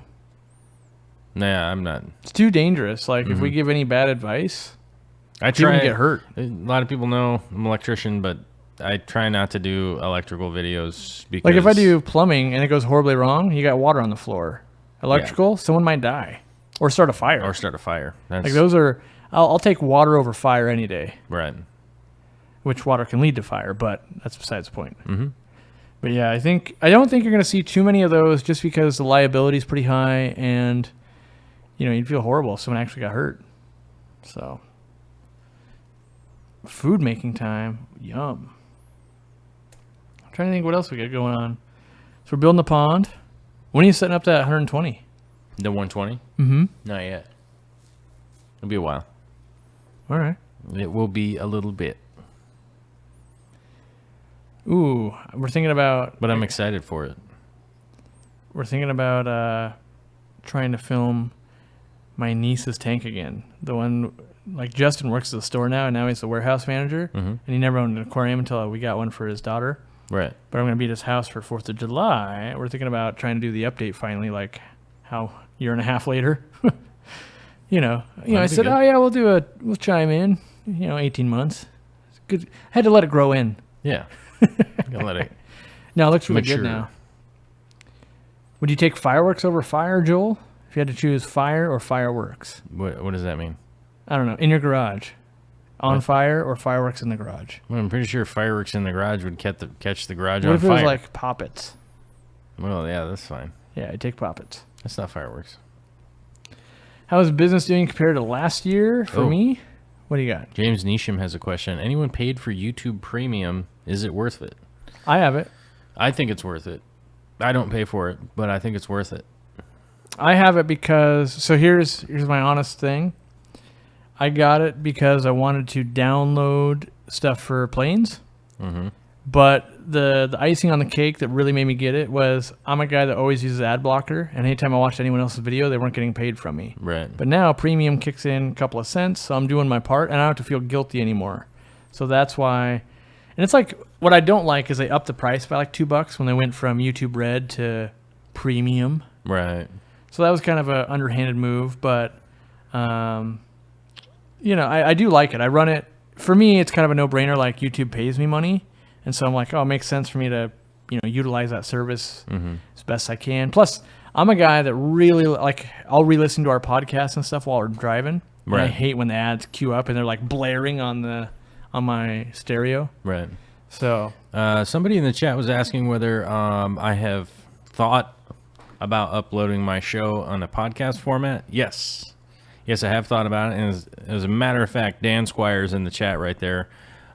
We've been working quite a bit on getting that stuff sorted out so that everything could be uploaded properly. It's kind of just a money issue at this point. It really just costs money to host it.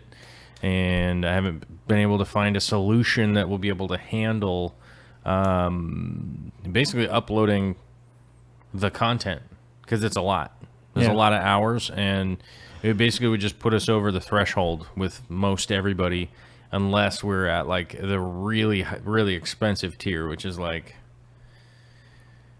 $200-$300 a month or something like that. And that's not going to work, because let's be honest, if I upload all my episodes as a podcast and they get the same amount of views as they have on YouTube, you losing money. I'm losing $200 to $300 a month. $298 a month.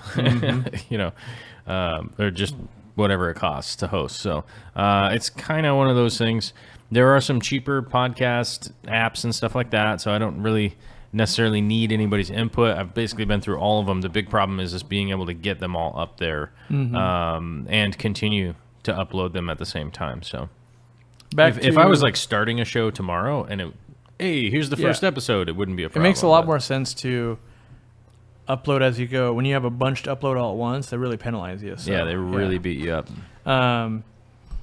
But back to the question on, is my store doing better this year than last year? Yes, but profit isn't up much more. Like during the summer is a lean month, so I assume if you've looked at retail, a lot of times retailers don't start making money till like Black Friday. Like it takes that long to like pay for employees and like, building a bigger warehouse and doing this kind of stuff and traveling and advertising and all that. So, yes, we are definitely doing more money, like gross, but I also have in the middle of summer 8 employees, which I remember like 3 years ago.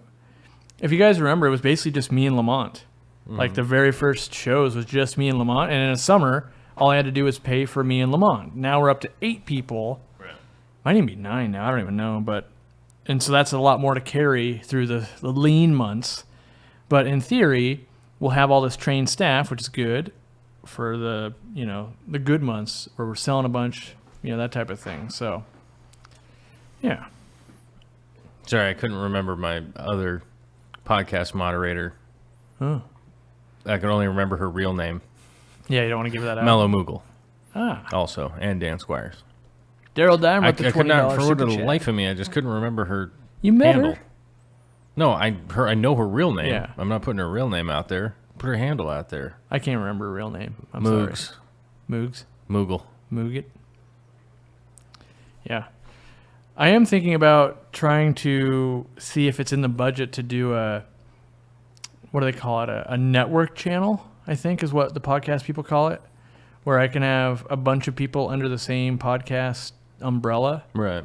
And then it's weird. So I go, instead of paying, like right now, I think we pay like $75 a month for me to host the podcast. In a network, you don't pay, well, that's not true. It would be like $250. And then you pay per download. But in theory, I could have multiple shows. So I can separate this from my Sunday live streams. We could get you on there. And finally, Jimmy would start releasing his podcast. It's mostly just sounds of cameras clicking. That's what he does. Who? So, Jimmy. Oh, yeah. He just makes camera sounds into the... Yeah, and like focusing in and out. Mm-hmm. Yeah. Dan Meads was asking about his stocking of his tank. 13 black neons, 35 chili rasboras, 3 Gara Rufia, 6 Amano shrimp, 4 ottos, and various snails in a 32-gallon planted Fluval 304 filter.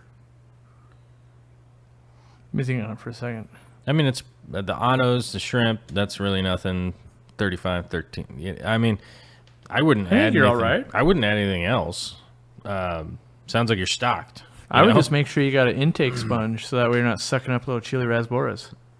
Or all the small foods you want to feed. I'd be feeding that tank. I'd be feeding lots of frozen cyclops Oh yeah, because you got so many little buddies. that's a good point.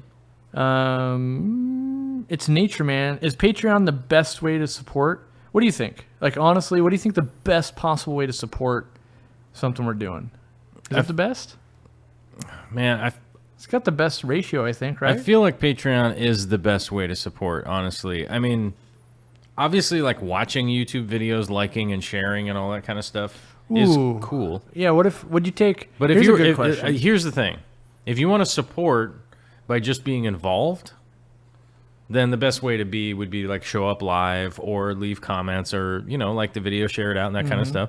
But if you're somebody that wanted to kick in $1, $2 a month or something like that, Patreon is awesome for that because even if at the massive amount of content that I put out between my live streams and my produced videos and all that kind of stuff, even if you watch all of them, I really doubt that it adds up to $1 at the end of the month from one person watching them. I don't. What do you think? So, I mean, if you were somebody that wanted to support monetarily, Patreon is a great way to do that. Or a great way to support Corey is to, buy aquarium stuff from him. Support his store, the store that he's doing. But I mean, there's like a Patreon's million ways. I think Patreon's better just because I can than plan buying on stuff it. from your store. Well, yeah. So I mean, it's great if you spend billions of dollars in my store. That's good. Billions. Yeah, Bro. billions. Jeff Bezos kind of money we're Patreon's talking. really nice though that we can plan. Like I know, like if we're gonna hit like hopefully $1,000, we can Right. put that $1,000 into the budget of traveling and doing stuff. Where like the store is that whole thing like we were talking about earlier, where in December it probably seems like I'm rich, but then like July hits and it's like, oh my god, how are we gonna pay the bills? Yeah, where what's Patreon's going just on? The solid Right. way, and so that's kind of I put Patreon, that whole money.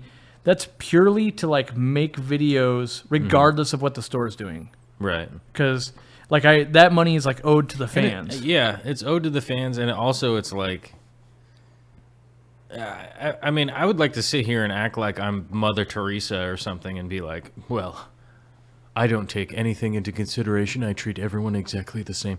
I mean, there is a little bit of favoritism for people that are on my Patreon. I mean, just honestly, like, hey man, people that are supporting through Patreon and stuff like that, they kind of do get a little bit of preferential treatment because I don't even think that's a bad thing to say. I mean, I don't know. I mean, like I said, I'd like to sit here and be like, I'm Mother Teresa and just be like, yes, everyone is the same. But I honestly think Patreon people do kind of move to the front of the line. I think if you walk you into know? a fish store and you got a guy that spends $500 a month and you got someone that spends $10 a month, it's not that you're not going to help the $10 person. It's that the $500 you might answer a few more questions. You might be a little bit more patient.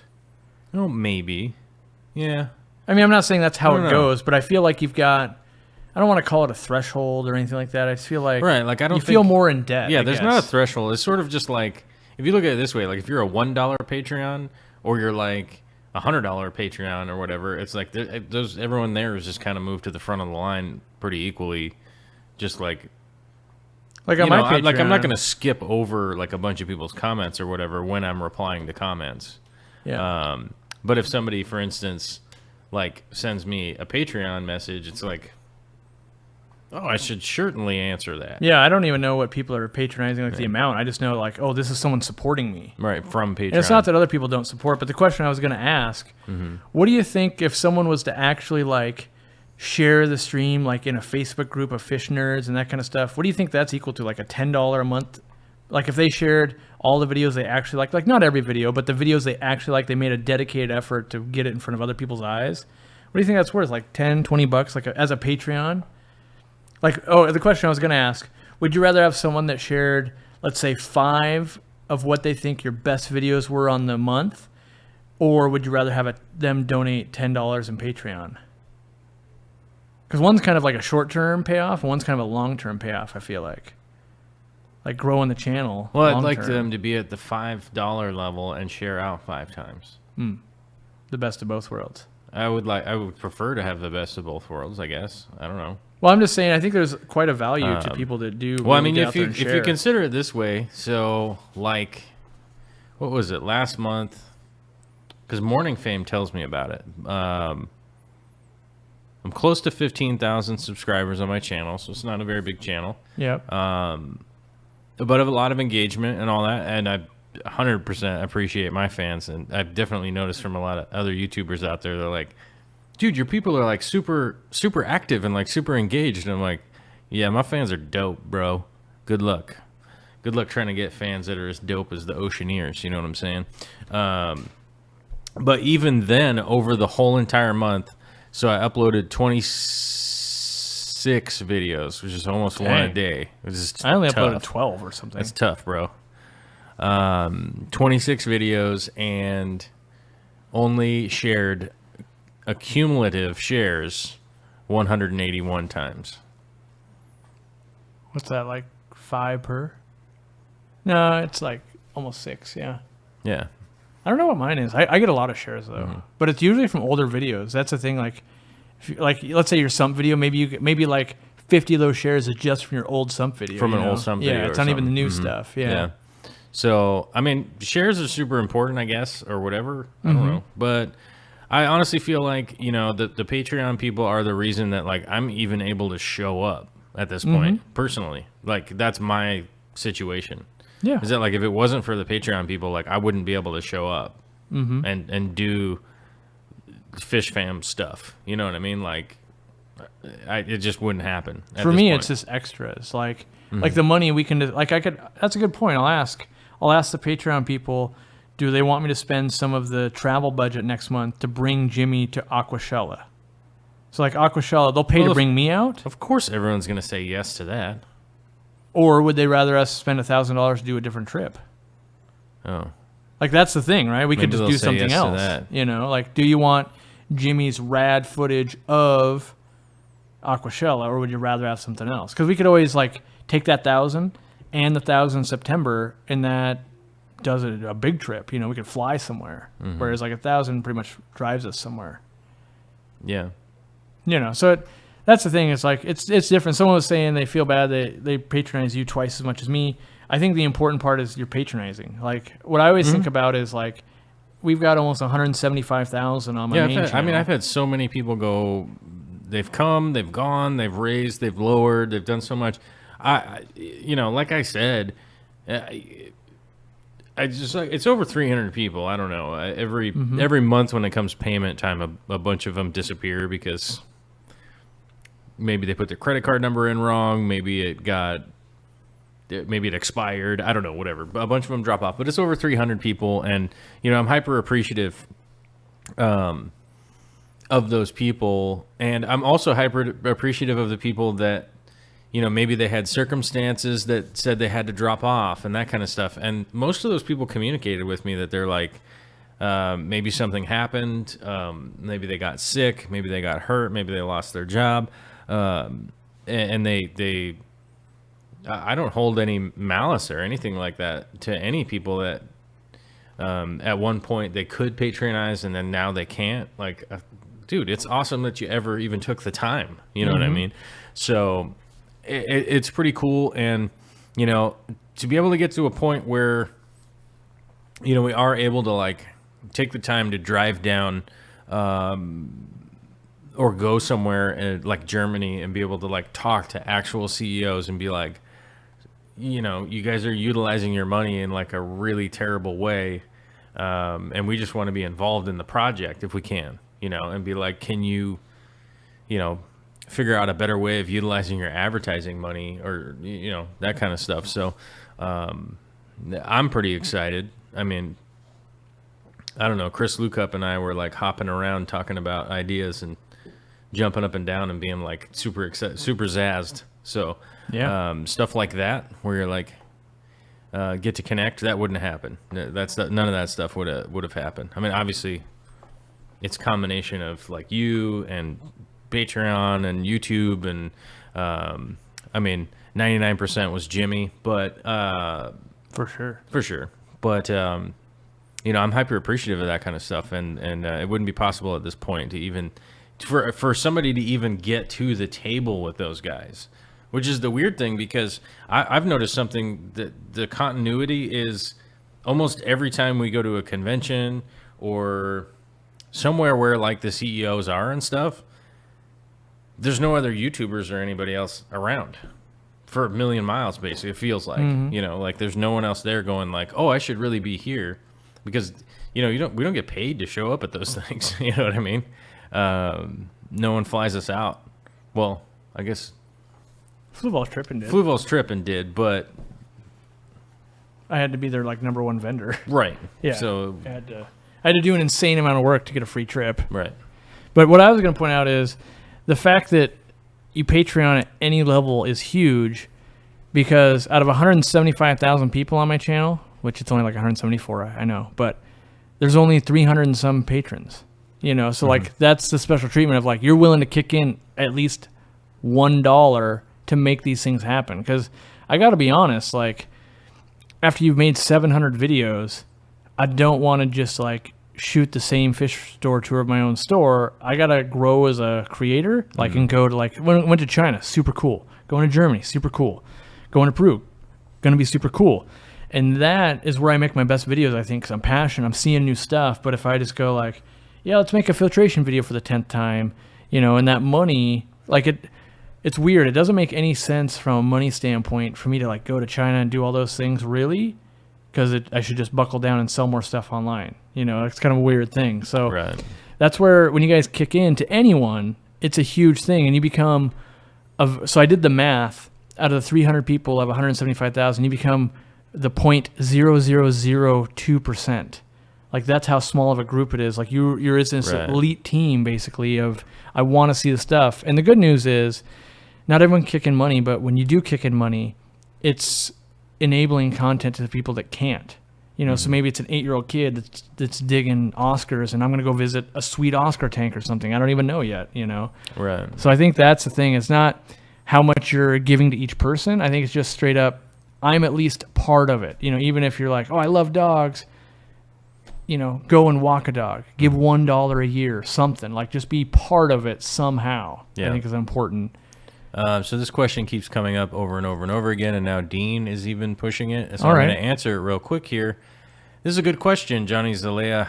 How long is dechlorinated water good before you have to throw it out? I can answer this. I bottle RO water once every 6 months and throw it out. 6 Wait, what? months. 180 days. All right. 6 months. So Throw it clue out. me in. What necessarily goes wrong? I was assuming like you'd maybe be devoid of oxygen. Does it take enough of those Fluorocarbons BPA from chemicals or normally, whatever? yeah, fluorocarbons, BPA, that kind of stuff from the plastic. Generally speaking, it also becomes stagnant water, so you do have a possibility for, Right. even though it is RO water, it still has things living in it. You have a possibility of and to not get too technical, just to throw it out every 6 months. 6 months. 180 Yeah, days. that makes sense. However you want to count I would it. have said forever, but I didn't think about the leaching factor. Yep, there's a lot of things going into it. Don't worry about it. Just change it every 6 months. The big time preppers out there and stuff say change it once a year. That's because they're whatever. Just change it every 6 months. Yeah, they're drinking as opposed to making fish live in it too. Long story short, science says 6 months. Just do it. Science.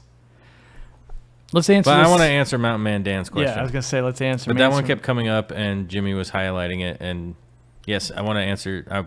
Yes, I genuinely want to answer your bottled water question. I feel like that's a Google one, though. I feel like that's a Google question. I don't know. I've never thought about it. Yeah, 6 months. I never store water though. Like even the Crystal Geyser people.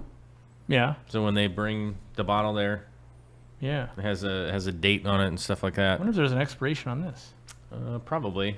Like bottled water like that, I think is 2 years or something. I forget. Probably special plastic though. Like the least amount That's of right. leaching. The expiration's right there. Oh yeah. 2019 October 31st. So 1 year. Yeah, 1 year. Yep. Yep. Mountain Man Dan is asking on a super chat action, So I got my wife a figure 8 puffer the other day, and I have been told conflicting information. Can they live in straight fresh water, or do I have to go brackish to full salt? Please help. I've never kept one long term, but I can tell you if I did keep one, I would keep it in brackish with actual marine salt, not just salt. But I'm convinced the fish that like to go in between those two, they prefer most the minerals in that water, not so much the salinity.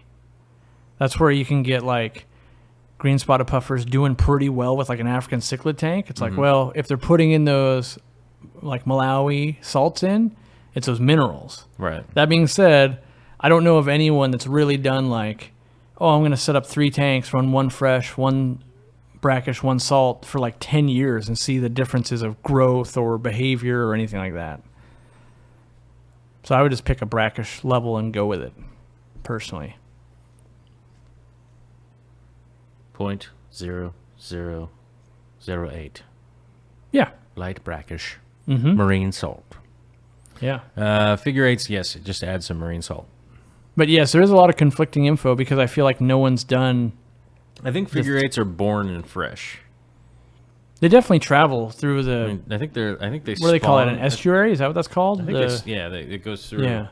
I think they spawn in the fresh, if I recall. I might be completely off base, but I think they spawn in the fresh and move back and forth. So I think they're caught, like when they're little in fresh water, like more near the fresh water. But I would just go brackish on the figure 8s. I've had them, and they were happy in light brackish. 08.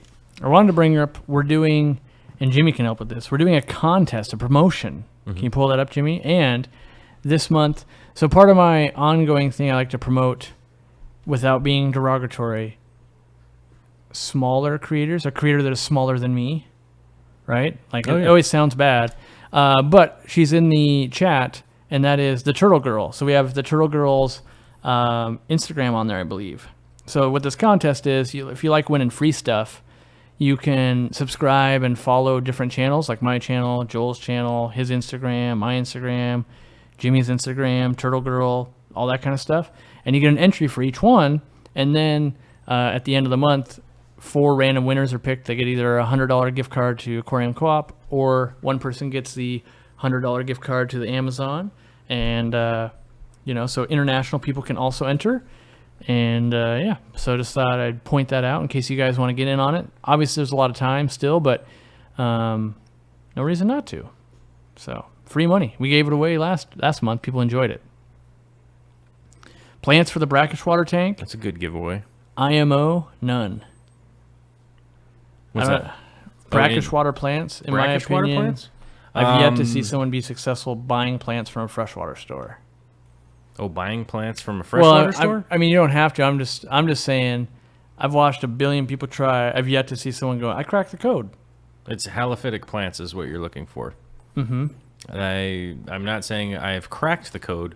Scientists have cracked over 11,000 species of plants now, last time I checked, and rising, that are plants that can survive in varying degrees of salt. A plant that would be a good example of that would be if you go to the beach and you happen to see beach grasses growing there. Those are halophytic plants that most likely would be able to maybe not grow fully submerged, but it is something that you could work with. If Jimmy, can you Google search halophytic plants and find a little, just a Wikipedia page or something like that. There are quite a lot of plants that are able to handle it. As you said, I wouldn't necessarily go to a freshwater aquarium plant supply, right? Because most of those plants are going to be straight freshwater, and they're probably going to die in a brackish situation. But there are a lot of them out there, like sea beans right there. There are quite a few. People are mentioning mangroves. Mangroves are a perfect example. But there are a lot of things that you could definitely do. There are a lot of plants. These are probably going to have to be collected in person. You're probably not going to be able to like order them from anywhere. But one of the places that I've noticed is local nurseries, or maybe an online nursery that is a traditional plant kind of situation. Once you've kind of researched some of the plants that you're looking for, I would contact like a local nursery and be like, hey, what of these are available? And if you have the, in one of the instances that I did, I printed out the Latin plant, the Latin names of the plants I was looking for, and I took them to the nursery, right? And I said, well, who's the guy that does the ordering around here, or whoever, the owner, whatnot? And I just gave them the sheet, and I said, do you recognize any of these names, right? Which Corey can relate to this. If I brought you a list of Latin names of fish, like you wouldn't even need a picture or anything like that because he's so used to reading the order guides and stuff. I'd be like, do you recognize any of these fish? And he'd be like, oh, I can get those. Same thing with the nursery guy, right? The nursery guy, I'd probably be like, oh, hey, yeah, I recognize this one. Oh, I've got this one, right? So that might be a good avenue for anybody out there to go down. And that's you could do that in almost any country. I'm not sure like what they call a nursery in Germany or whatever, but a plant store where you'd get like roses or bushes or whatnot. I've even lucked out a bunch of times at local hardware stores, like the big box stores like Lowe's, Home Depot, that kind of stuff, that have a nursery in there. Like I went in there and bought a giant Anubias plant once. They had it as a potted plant. Weird. Yeah, it was just in there. Like I'm like, what is this doing here? It's like a giant Cafolia that was sitting in there, and I was just like, oh, $8.99 for a giant Anubia? Yeah, let me take this. I've seen that quite a few times. So don't devalue like that. Nurseries may or may not have some stuff that's not an air quote aquatic plant. But personally, if I was going to do a brackish planted tank, I would definitely take into consideration some floating rafts and stuff like that, that you'd be able to grow some stuff above the water line, because oftentimes that's going to be the easiest way to manage it as a fish keeper. So you're looking kind of like a paludarium or something along those lines, will kind of be the best thing. But that also puts you in a position for some really cool fish like archer fish or something like that. It's just one of the setups that I've always wanted to do and I never have gotten around to, is just building a big paludarium with archer fish so that I can shoot stuff off of the plants and stuff in there. And boy, howdy. Someday. Still on my to-do list. It's on my to-do. Living wall. Oh, buddy. Living wall with archer fish shooting water at it. How cool. I don't know what a panta ray is. So Hey Dave there. B. Hey there. What are your thoughts on panta ray? And others are doing to bring new ideas to the hobby? Is this just how Germans roll? I don't know what panta ray is. I don't know. What who is it, that Jimmy? Can it be shown on the internet, or is it crazy?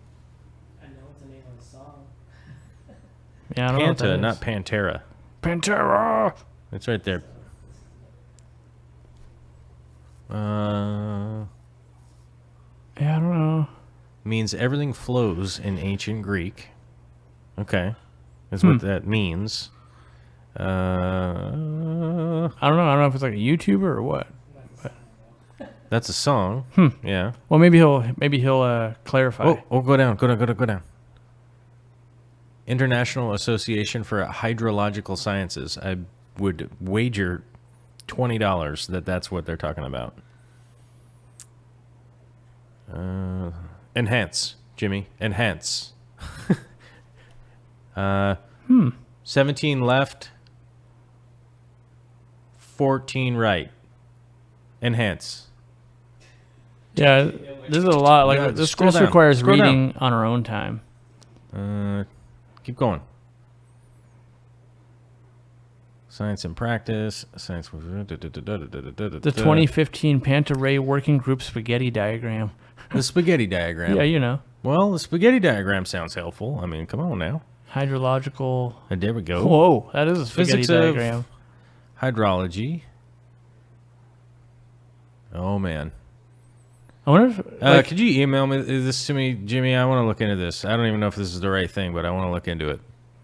But I don't know. Panta Ray is who makes the river tank Oliver Knott uses. Okay. Oh. So I thought it might be that because the Germans are wicked into those linear flow pumps and stuff like that. Yeah. And so what was the original It's question? weird. I've seen that tank from Oliver Knott. Yeah. Oliver showed it to me. And what was the original question? Now that we know what the word is. By the way, guys, if you want to get mad at the airlines, now would be the time to do it because Oliver Knott was supposed to be collecting moon rocks with us, but he got stuck at an airport and couldn't make it. Okay, so what are our thoughts on Panta Ray? I think it's super cool. When does that show that we did with Oliver? When they uploaded their half the footage, we can edit it. When does that come out? When they upload their half of the footage, then we can edit it. Oh. It's on them. Karate. Okay. Yeah. That tank was amazing in a very specific way. Not for me, but amazing. I really like what they're doing. They're definitely making opportunity for fish that really couldn't be in the hobby. Like, you start to think about like traditional, like a rainbow trout, Yeah, so here's what I think.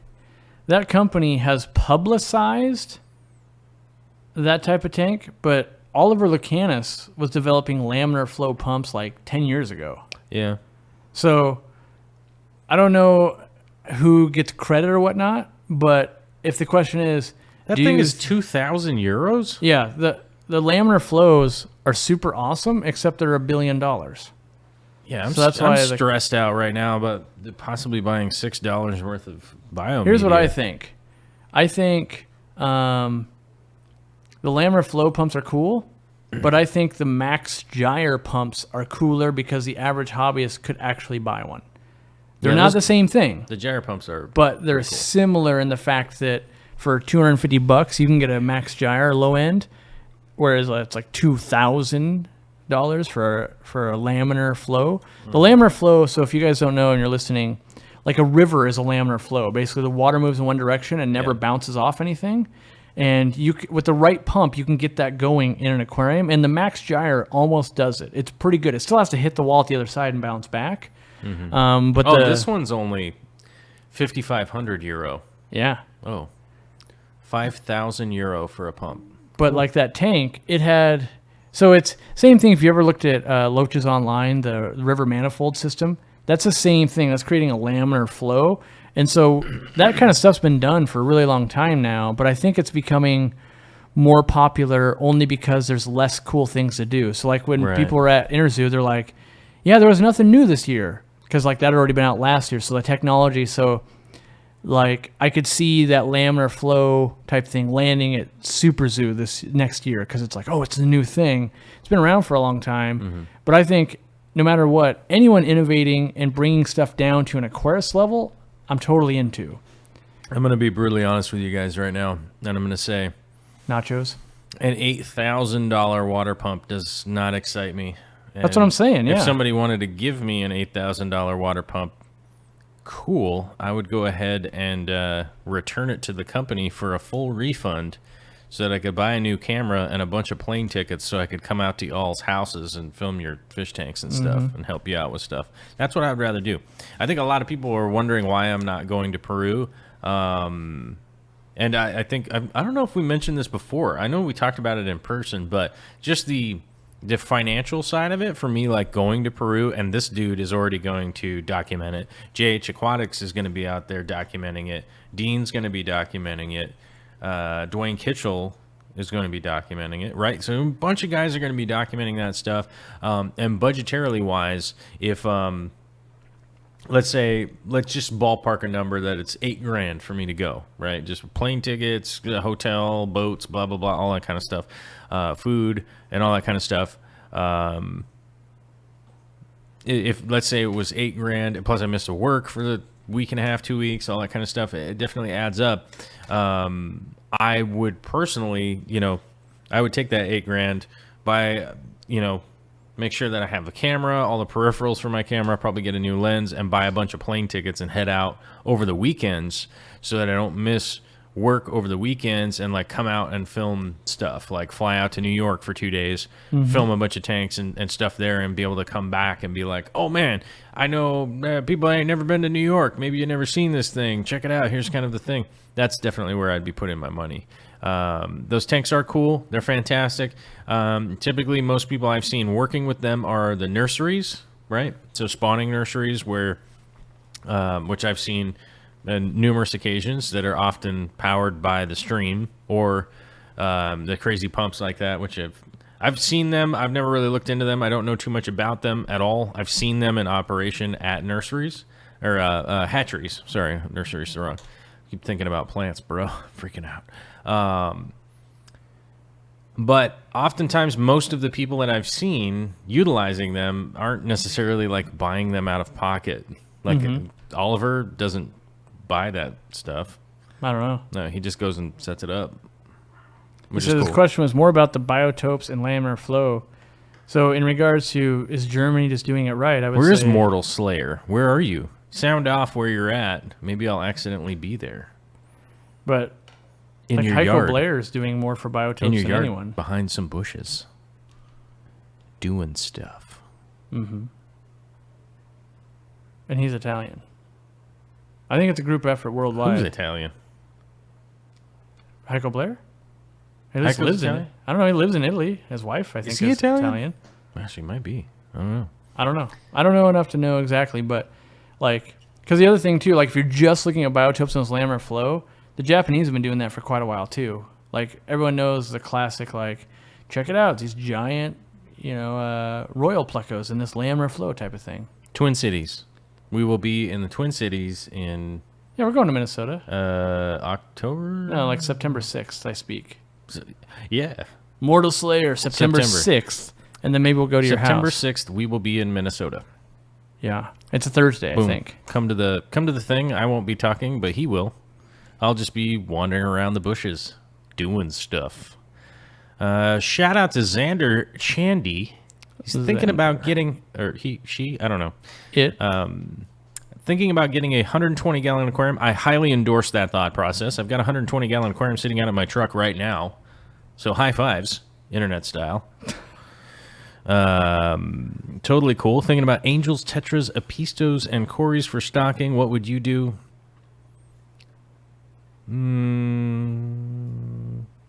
I would do that, not angels, though. I would do that, but not angels. That would be dope. I'd be into that. When are you going to hit New England? Like the New England area? Well, we'll be I think the East Coast hates us. we'll be in New Jersey for the aquatic experience, which it's not New England, but it's pretty close. Yeah. It's East Coast. I don't think I haven't turned down any clubs from like East Coast or anything. I don't so- think anybody from Boston likes us except for Mass Aquariums, and he already YouTubes like crazy. Yeah. It doesn't really need us to come to his house because he'll be at the aquatic experience. St. Paul, Minnesota, December 6th. Where is the place? That I don't know off the top of my head. I don't know, like, oh, it's in the gymnasium, or I would wager there's. I cannot wait to go to Kang Lee's house. I've been there once. It was awesome. Twin Cities Guppies. He's got the Cannot nicest wait. family on the planet, I can't wait. and they're gonna be. So this I is, don't doubt that because Kang is like one Yeah. of the nicest people I've ever Yeah. met. So here's how I decided to go to Aquashella. I was on the fence. And I was like, I don't know. I'm doing a lot of traveling, and then someone told me Kang Lee was gonna be there. And I was like, I'm in. That's No pretty joke. rad. I'm gonna be in Alaska, No so joke. I won't be able to be at Aquashella. So Yeah. Aquachella. Biggest fears of Peru. My biggest fear is dehydration. I think. Tree leeches from the trees, flying leeches. I mean, that's gonna suck, but I don't know if I'm like super afraid. I think honestly, If you don't fear the tree leeches, bro, that means you aren't respecting the tree leeches. And if you aren't respecting the tree leeches, that's when they strike. I think my biggest fear actually right now is that my plane ticket was canceled because like I got a notification from I don't know, like cheaptickets.com or whatever I bought my thing, and they're like, your flight has changed, and I've tried to like message and call them like 400 times and haven't gotten through yet. So I'm assuming it's just like, oh yeah, I'm flying out 2 hours later or something. But Whoa. what if they're like, you changed to not going? So I'm a little You've worried about changed that. from a yes to a no. I would assume 'cause Congratulations. there's like 2 connecting flights and stuff, so I'm assuming one of those are like, guess what, buddy? You got an extra 2-hour layover in nowhere town. But yeah, that's one of my that'd be one of my fears. The other, I'm trying to think. The other legit fear, I don't know. I guess my biggest fear would be like wicked bad diarrhea. That would sour the trip. Number 3 killer in the world, bro. Yeah. Like, I think that, it's pretty much, you're going to get some diarrhea, but I don't want to have diarrhea for like 8 days. I want it to like, okay, one and done, and then enjoy. So I bought like a water bottle that it's got like the life straw in it just to really help make sure my water's coming through clean, that I'm going to drink and that kind of stuff. Like, I'm doing all I can, but how much would it suck? So here is the biggest fear, for being real.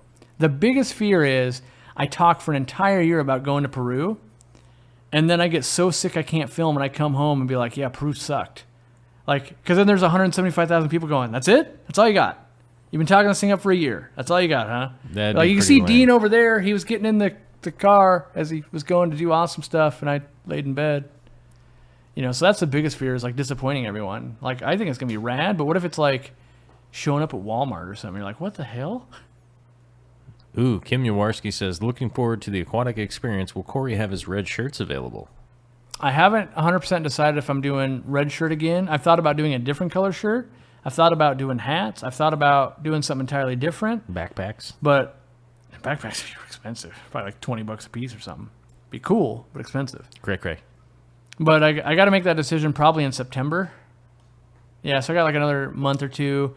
It really depends on sales. Like, at the Aquatic Experience, we gave away $5,000 in shirts. Like, that comes straight off the bottom line. So, I gotta make sure that, like, what if I say something horrible, next month and I go out of business? It could happen. But I'll do something. I just don't know what it is yet. Maybe I can strong arm some company to sponsor it, like sponsored by Mountain Dew. Sponsored by Aquarium Co-op. Yeah. Ooh, I'm gonna bring a leech back. He talked me into it. I'm gonna bring a leech back and give it to my employee Robert. He'd love it. Yeah, I don't want to have anything to do with that. Yeah, me either. I remember. So here's a funny story. That's gross. Hopefully Robert's not listening. Robert was a very good customer. So he runs my store now. Very good customer for many years. And one day he was like, "Can you get leeches? I wanna."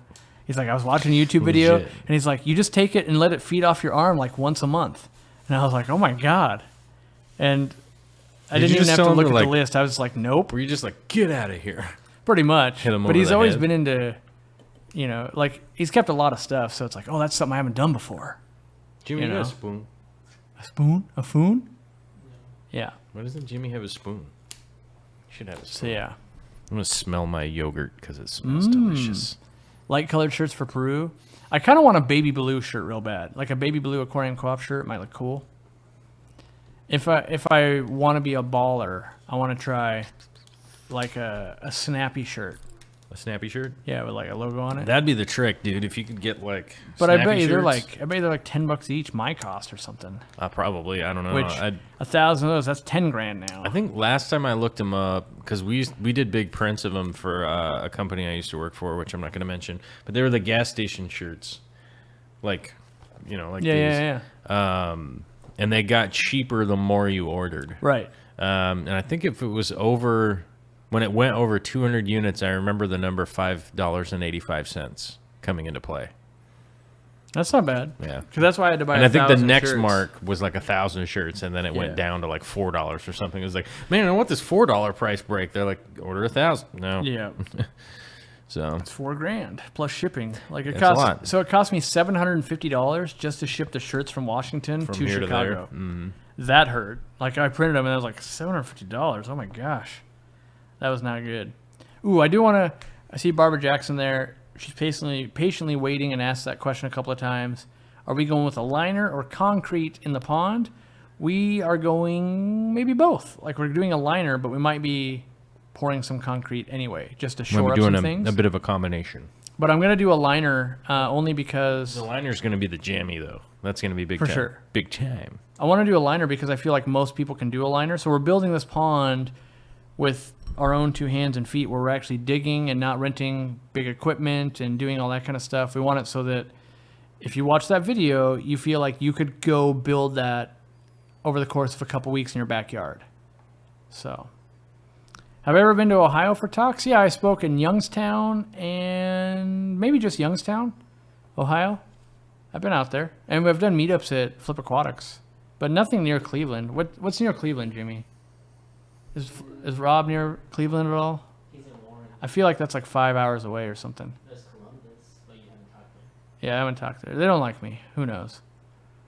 Ooh, I like that. Raise a Korea. Combo liner. Ray, you are straight up a nerd. I like that. I'm getting hungry, guys. Yeah. Are you hungry? Katie says tacos for dinner. There's no word of the day. No word of the day? Let me see if the word of the day is worth wording. No word of the day. Word of the day is killing us slowly. It is. Word of the day is destroying the show. It's not making the show better. Makes the show worse. Today's What the is it? third? What do you got? Let me hear it. You just want me to tell you the word? Or you just want me to... No, read the freaking... All right. It's a noun. You ready? An utterly ignorant person. Dunce. Ignoramus? Yes. Was that it? Yeah. Boom! And you know there's no way you cheated. There was that many that we hadn't even looked at. Victory laps. That's 2 victory laps. Wow. You ignoramus. You can't splice wires of different colors. You'll start an electrical fire, cried Adam to his roommate. That was unbelievable. That's the only one I've gotten since the beginning of the year. I don't think I've ever gotten one. Brodignian, I think you got that. Brodignian, bro. I think you got it. Did you know Ignoramus is the title of a farce by George Ruggles? Oh my gosh. It says 1575 to 1622? What does that mean? That can't be the date, right? That's like... That's weird. Yeah. That was first produced in 1615. Okay. All right. Apparently that's... I didn't know there were even words back then. 1575? That's like... Keep running laps, bro. Anyway, the title character, whose name in Latin literally means "we do not know," is a lawyer who fancies himself to be quite shrewd, but is also foolish and ignorant. Ruggles may have been inspired in his choice of name for his character by a proceeding in the English judicial system. The term ignoramus was written on bills of indictment? Yeah, indictment. When the evidence presented seemed insufficient to justify prosecution. In these cases, ignoramus indicated we take no notice of, i.e., we do not recognize this indictment. Such a reference would have been most appropriate for Ruggles' satire in the judiciary. Judicial system. Got it. Whew. I don't know what I won. Nothing. You won a free trip to hit the subscribe buttons on the I want a free trip to Yogurt Town. Population this guy. By the way, you have 2 minutes left to hit that like button. To hit that like button. Hit it Oh, up. Can we double check the super chats, my guy? Super chat. My Jimmy? No, that's impossible. Oh, here we go. Vexing cat. First word starts with N. Naked mole rats. Naked mole rats. Strong. Happy 50th stream, Kanobe and Gerald. Jarrell. Father of Kal-El, yeah. Oh, what's your best beginner setup tank? Tank size, fish and plants? 29-gallon planted community tank. What's that? Where'd it go? What's your best beginner setup? Oh, best beginner setup? I got 29-gallon planted community tank. 40-gallon breeder. Planted. community tank. with dolphins. I don't like the 29s, but you do. I do. Will a blue ram pair live in a Fluval Flex 15 gallon? You better believe it will. You're darn right. Yep, no question. Nice stream while I do my water change at my job. Pretty Getting good. paid to do them water changes. Not bad. Not bad. Aquarius podcast. Yay! Turtle girl. Turtle emoji. Emoji turtle. Digging Turtle it. emoji. Thanks, guys. Thank you, everybody, for subscribing. Thank you, everybody, for showing up today. Very much appreciate it. What was our concurrent count today, Jiminy? Where did we get? 356.